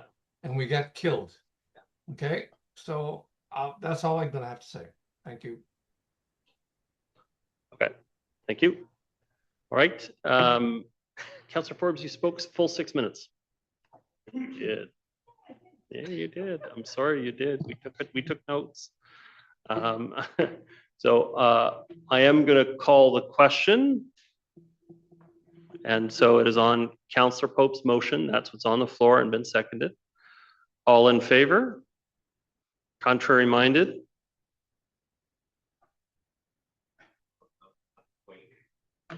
Okay, well, let's do that again. And we're going to do a recorded vote to make sure we understand. So in favor, I have councillors Back, Pope, and Hanson, and Ma in favor, and opposed, Mayor Little, Councillor Forbes and Councillor Murray, sorry, are opposed. Sorry, you guys are in favor. The clerk gets it. It's after 10:30 at night. It's going to get rough from here on out. Okay. So, yeah. Council, we extended the meeting out to 11 o'clock. I don't know if anybody would like to provide a report of any kind. We normally create a little bit of space for people to be able to make reports. Not seeing any reports. Mr. Milburn. Just very briefly, Your Worship, just wanted to note that OCP Bylaw 8743, which received second and third reading tonight, remains a matter that for procedural fairness reasons, it's not proper for council to receive new information from either opponents or proponents at this time. However, the bylaw is returning for council final reading consideration on December 8th. And that's just a general warning that our closure rules extend to adoption of an item, which sometimes may be several months later, and it's completely unworkable and usable, but it's the law in this province. So we do our best to abide by it. So, all right, I'll accept adjournment. Oh, Councillor Forbes wants to do a report. Sorry. Go ahead, Councillor. Can I talk? Yeah, yeah. No, I just wanted to mention, or maybe you would like to mention, that we had our annual meeting with the school board trustees and all of council last week, and it was a really good meeting. And the enrollment in this school system and our plans of what we're building and where we're building, and do we have facilities to accommodate their growth, and are they look at our growth. And so it was a really good meeting, and we shared a lot of good information. Yeah, thank you, Councillor Forbes. It was a great event, and always good to meet up with our colleagues at the school district and hear what's affecting their operations. Councillor Ma. I was a little late yesterday, but I believe my council colleagues attended the annual parade of trees in Lynn Valley. It was a great event, and the sound system was great. So kudos to all the volunteers and Jillian's gang for pulling that off again. So thank you. Thank you very much. I see no further reports. I'm prepared to accept adjournment. Accepted from Councillor Forbes. Thank you all very much for your participation this evening. Thank you to staff for preparing the reports for our consideration. Thank you to members of the public for sticking with us through the evening. Everybody have a fantastic evening. Good night.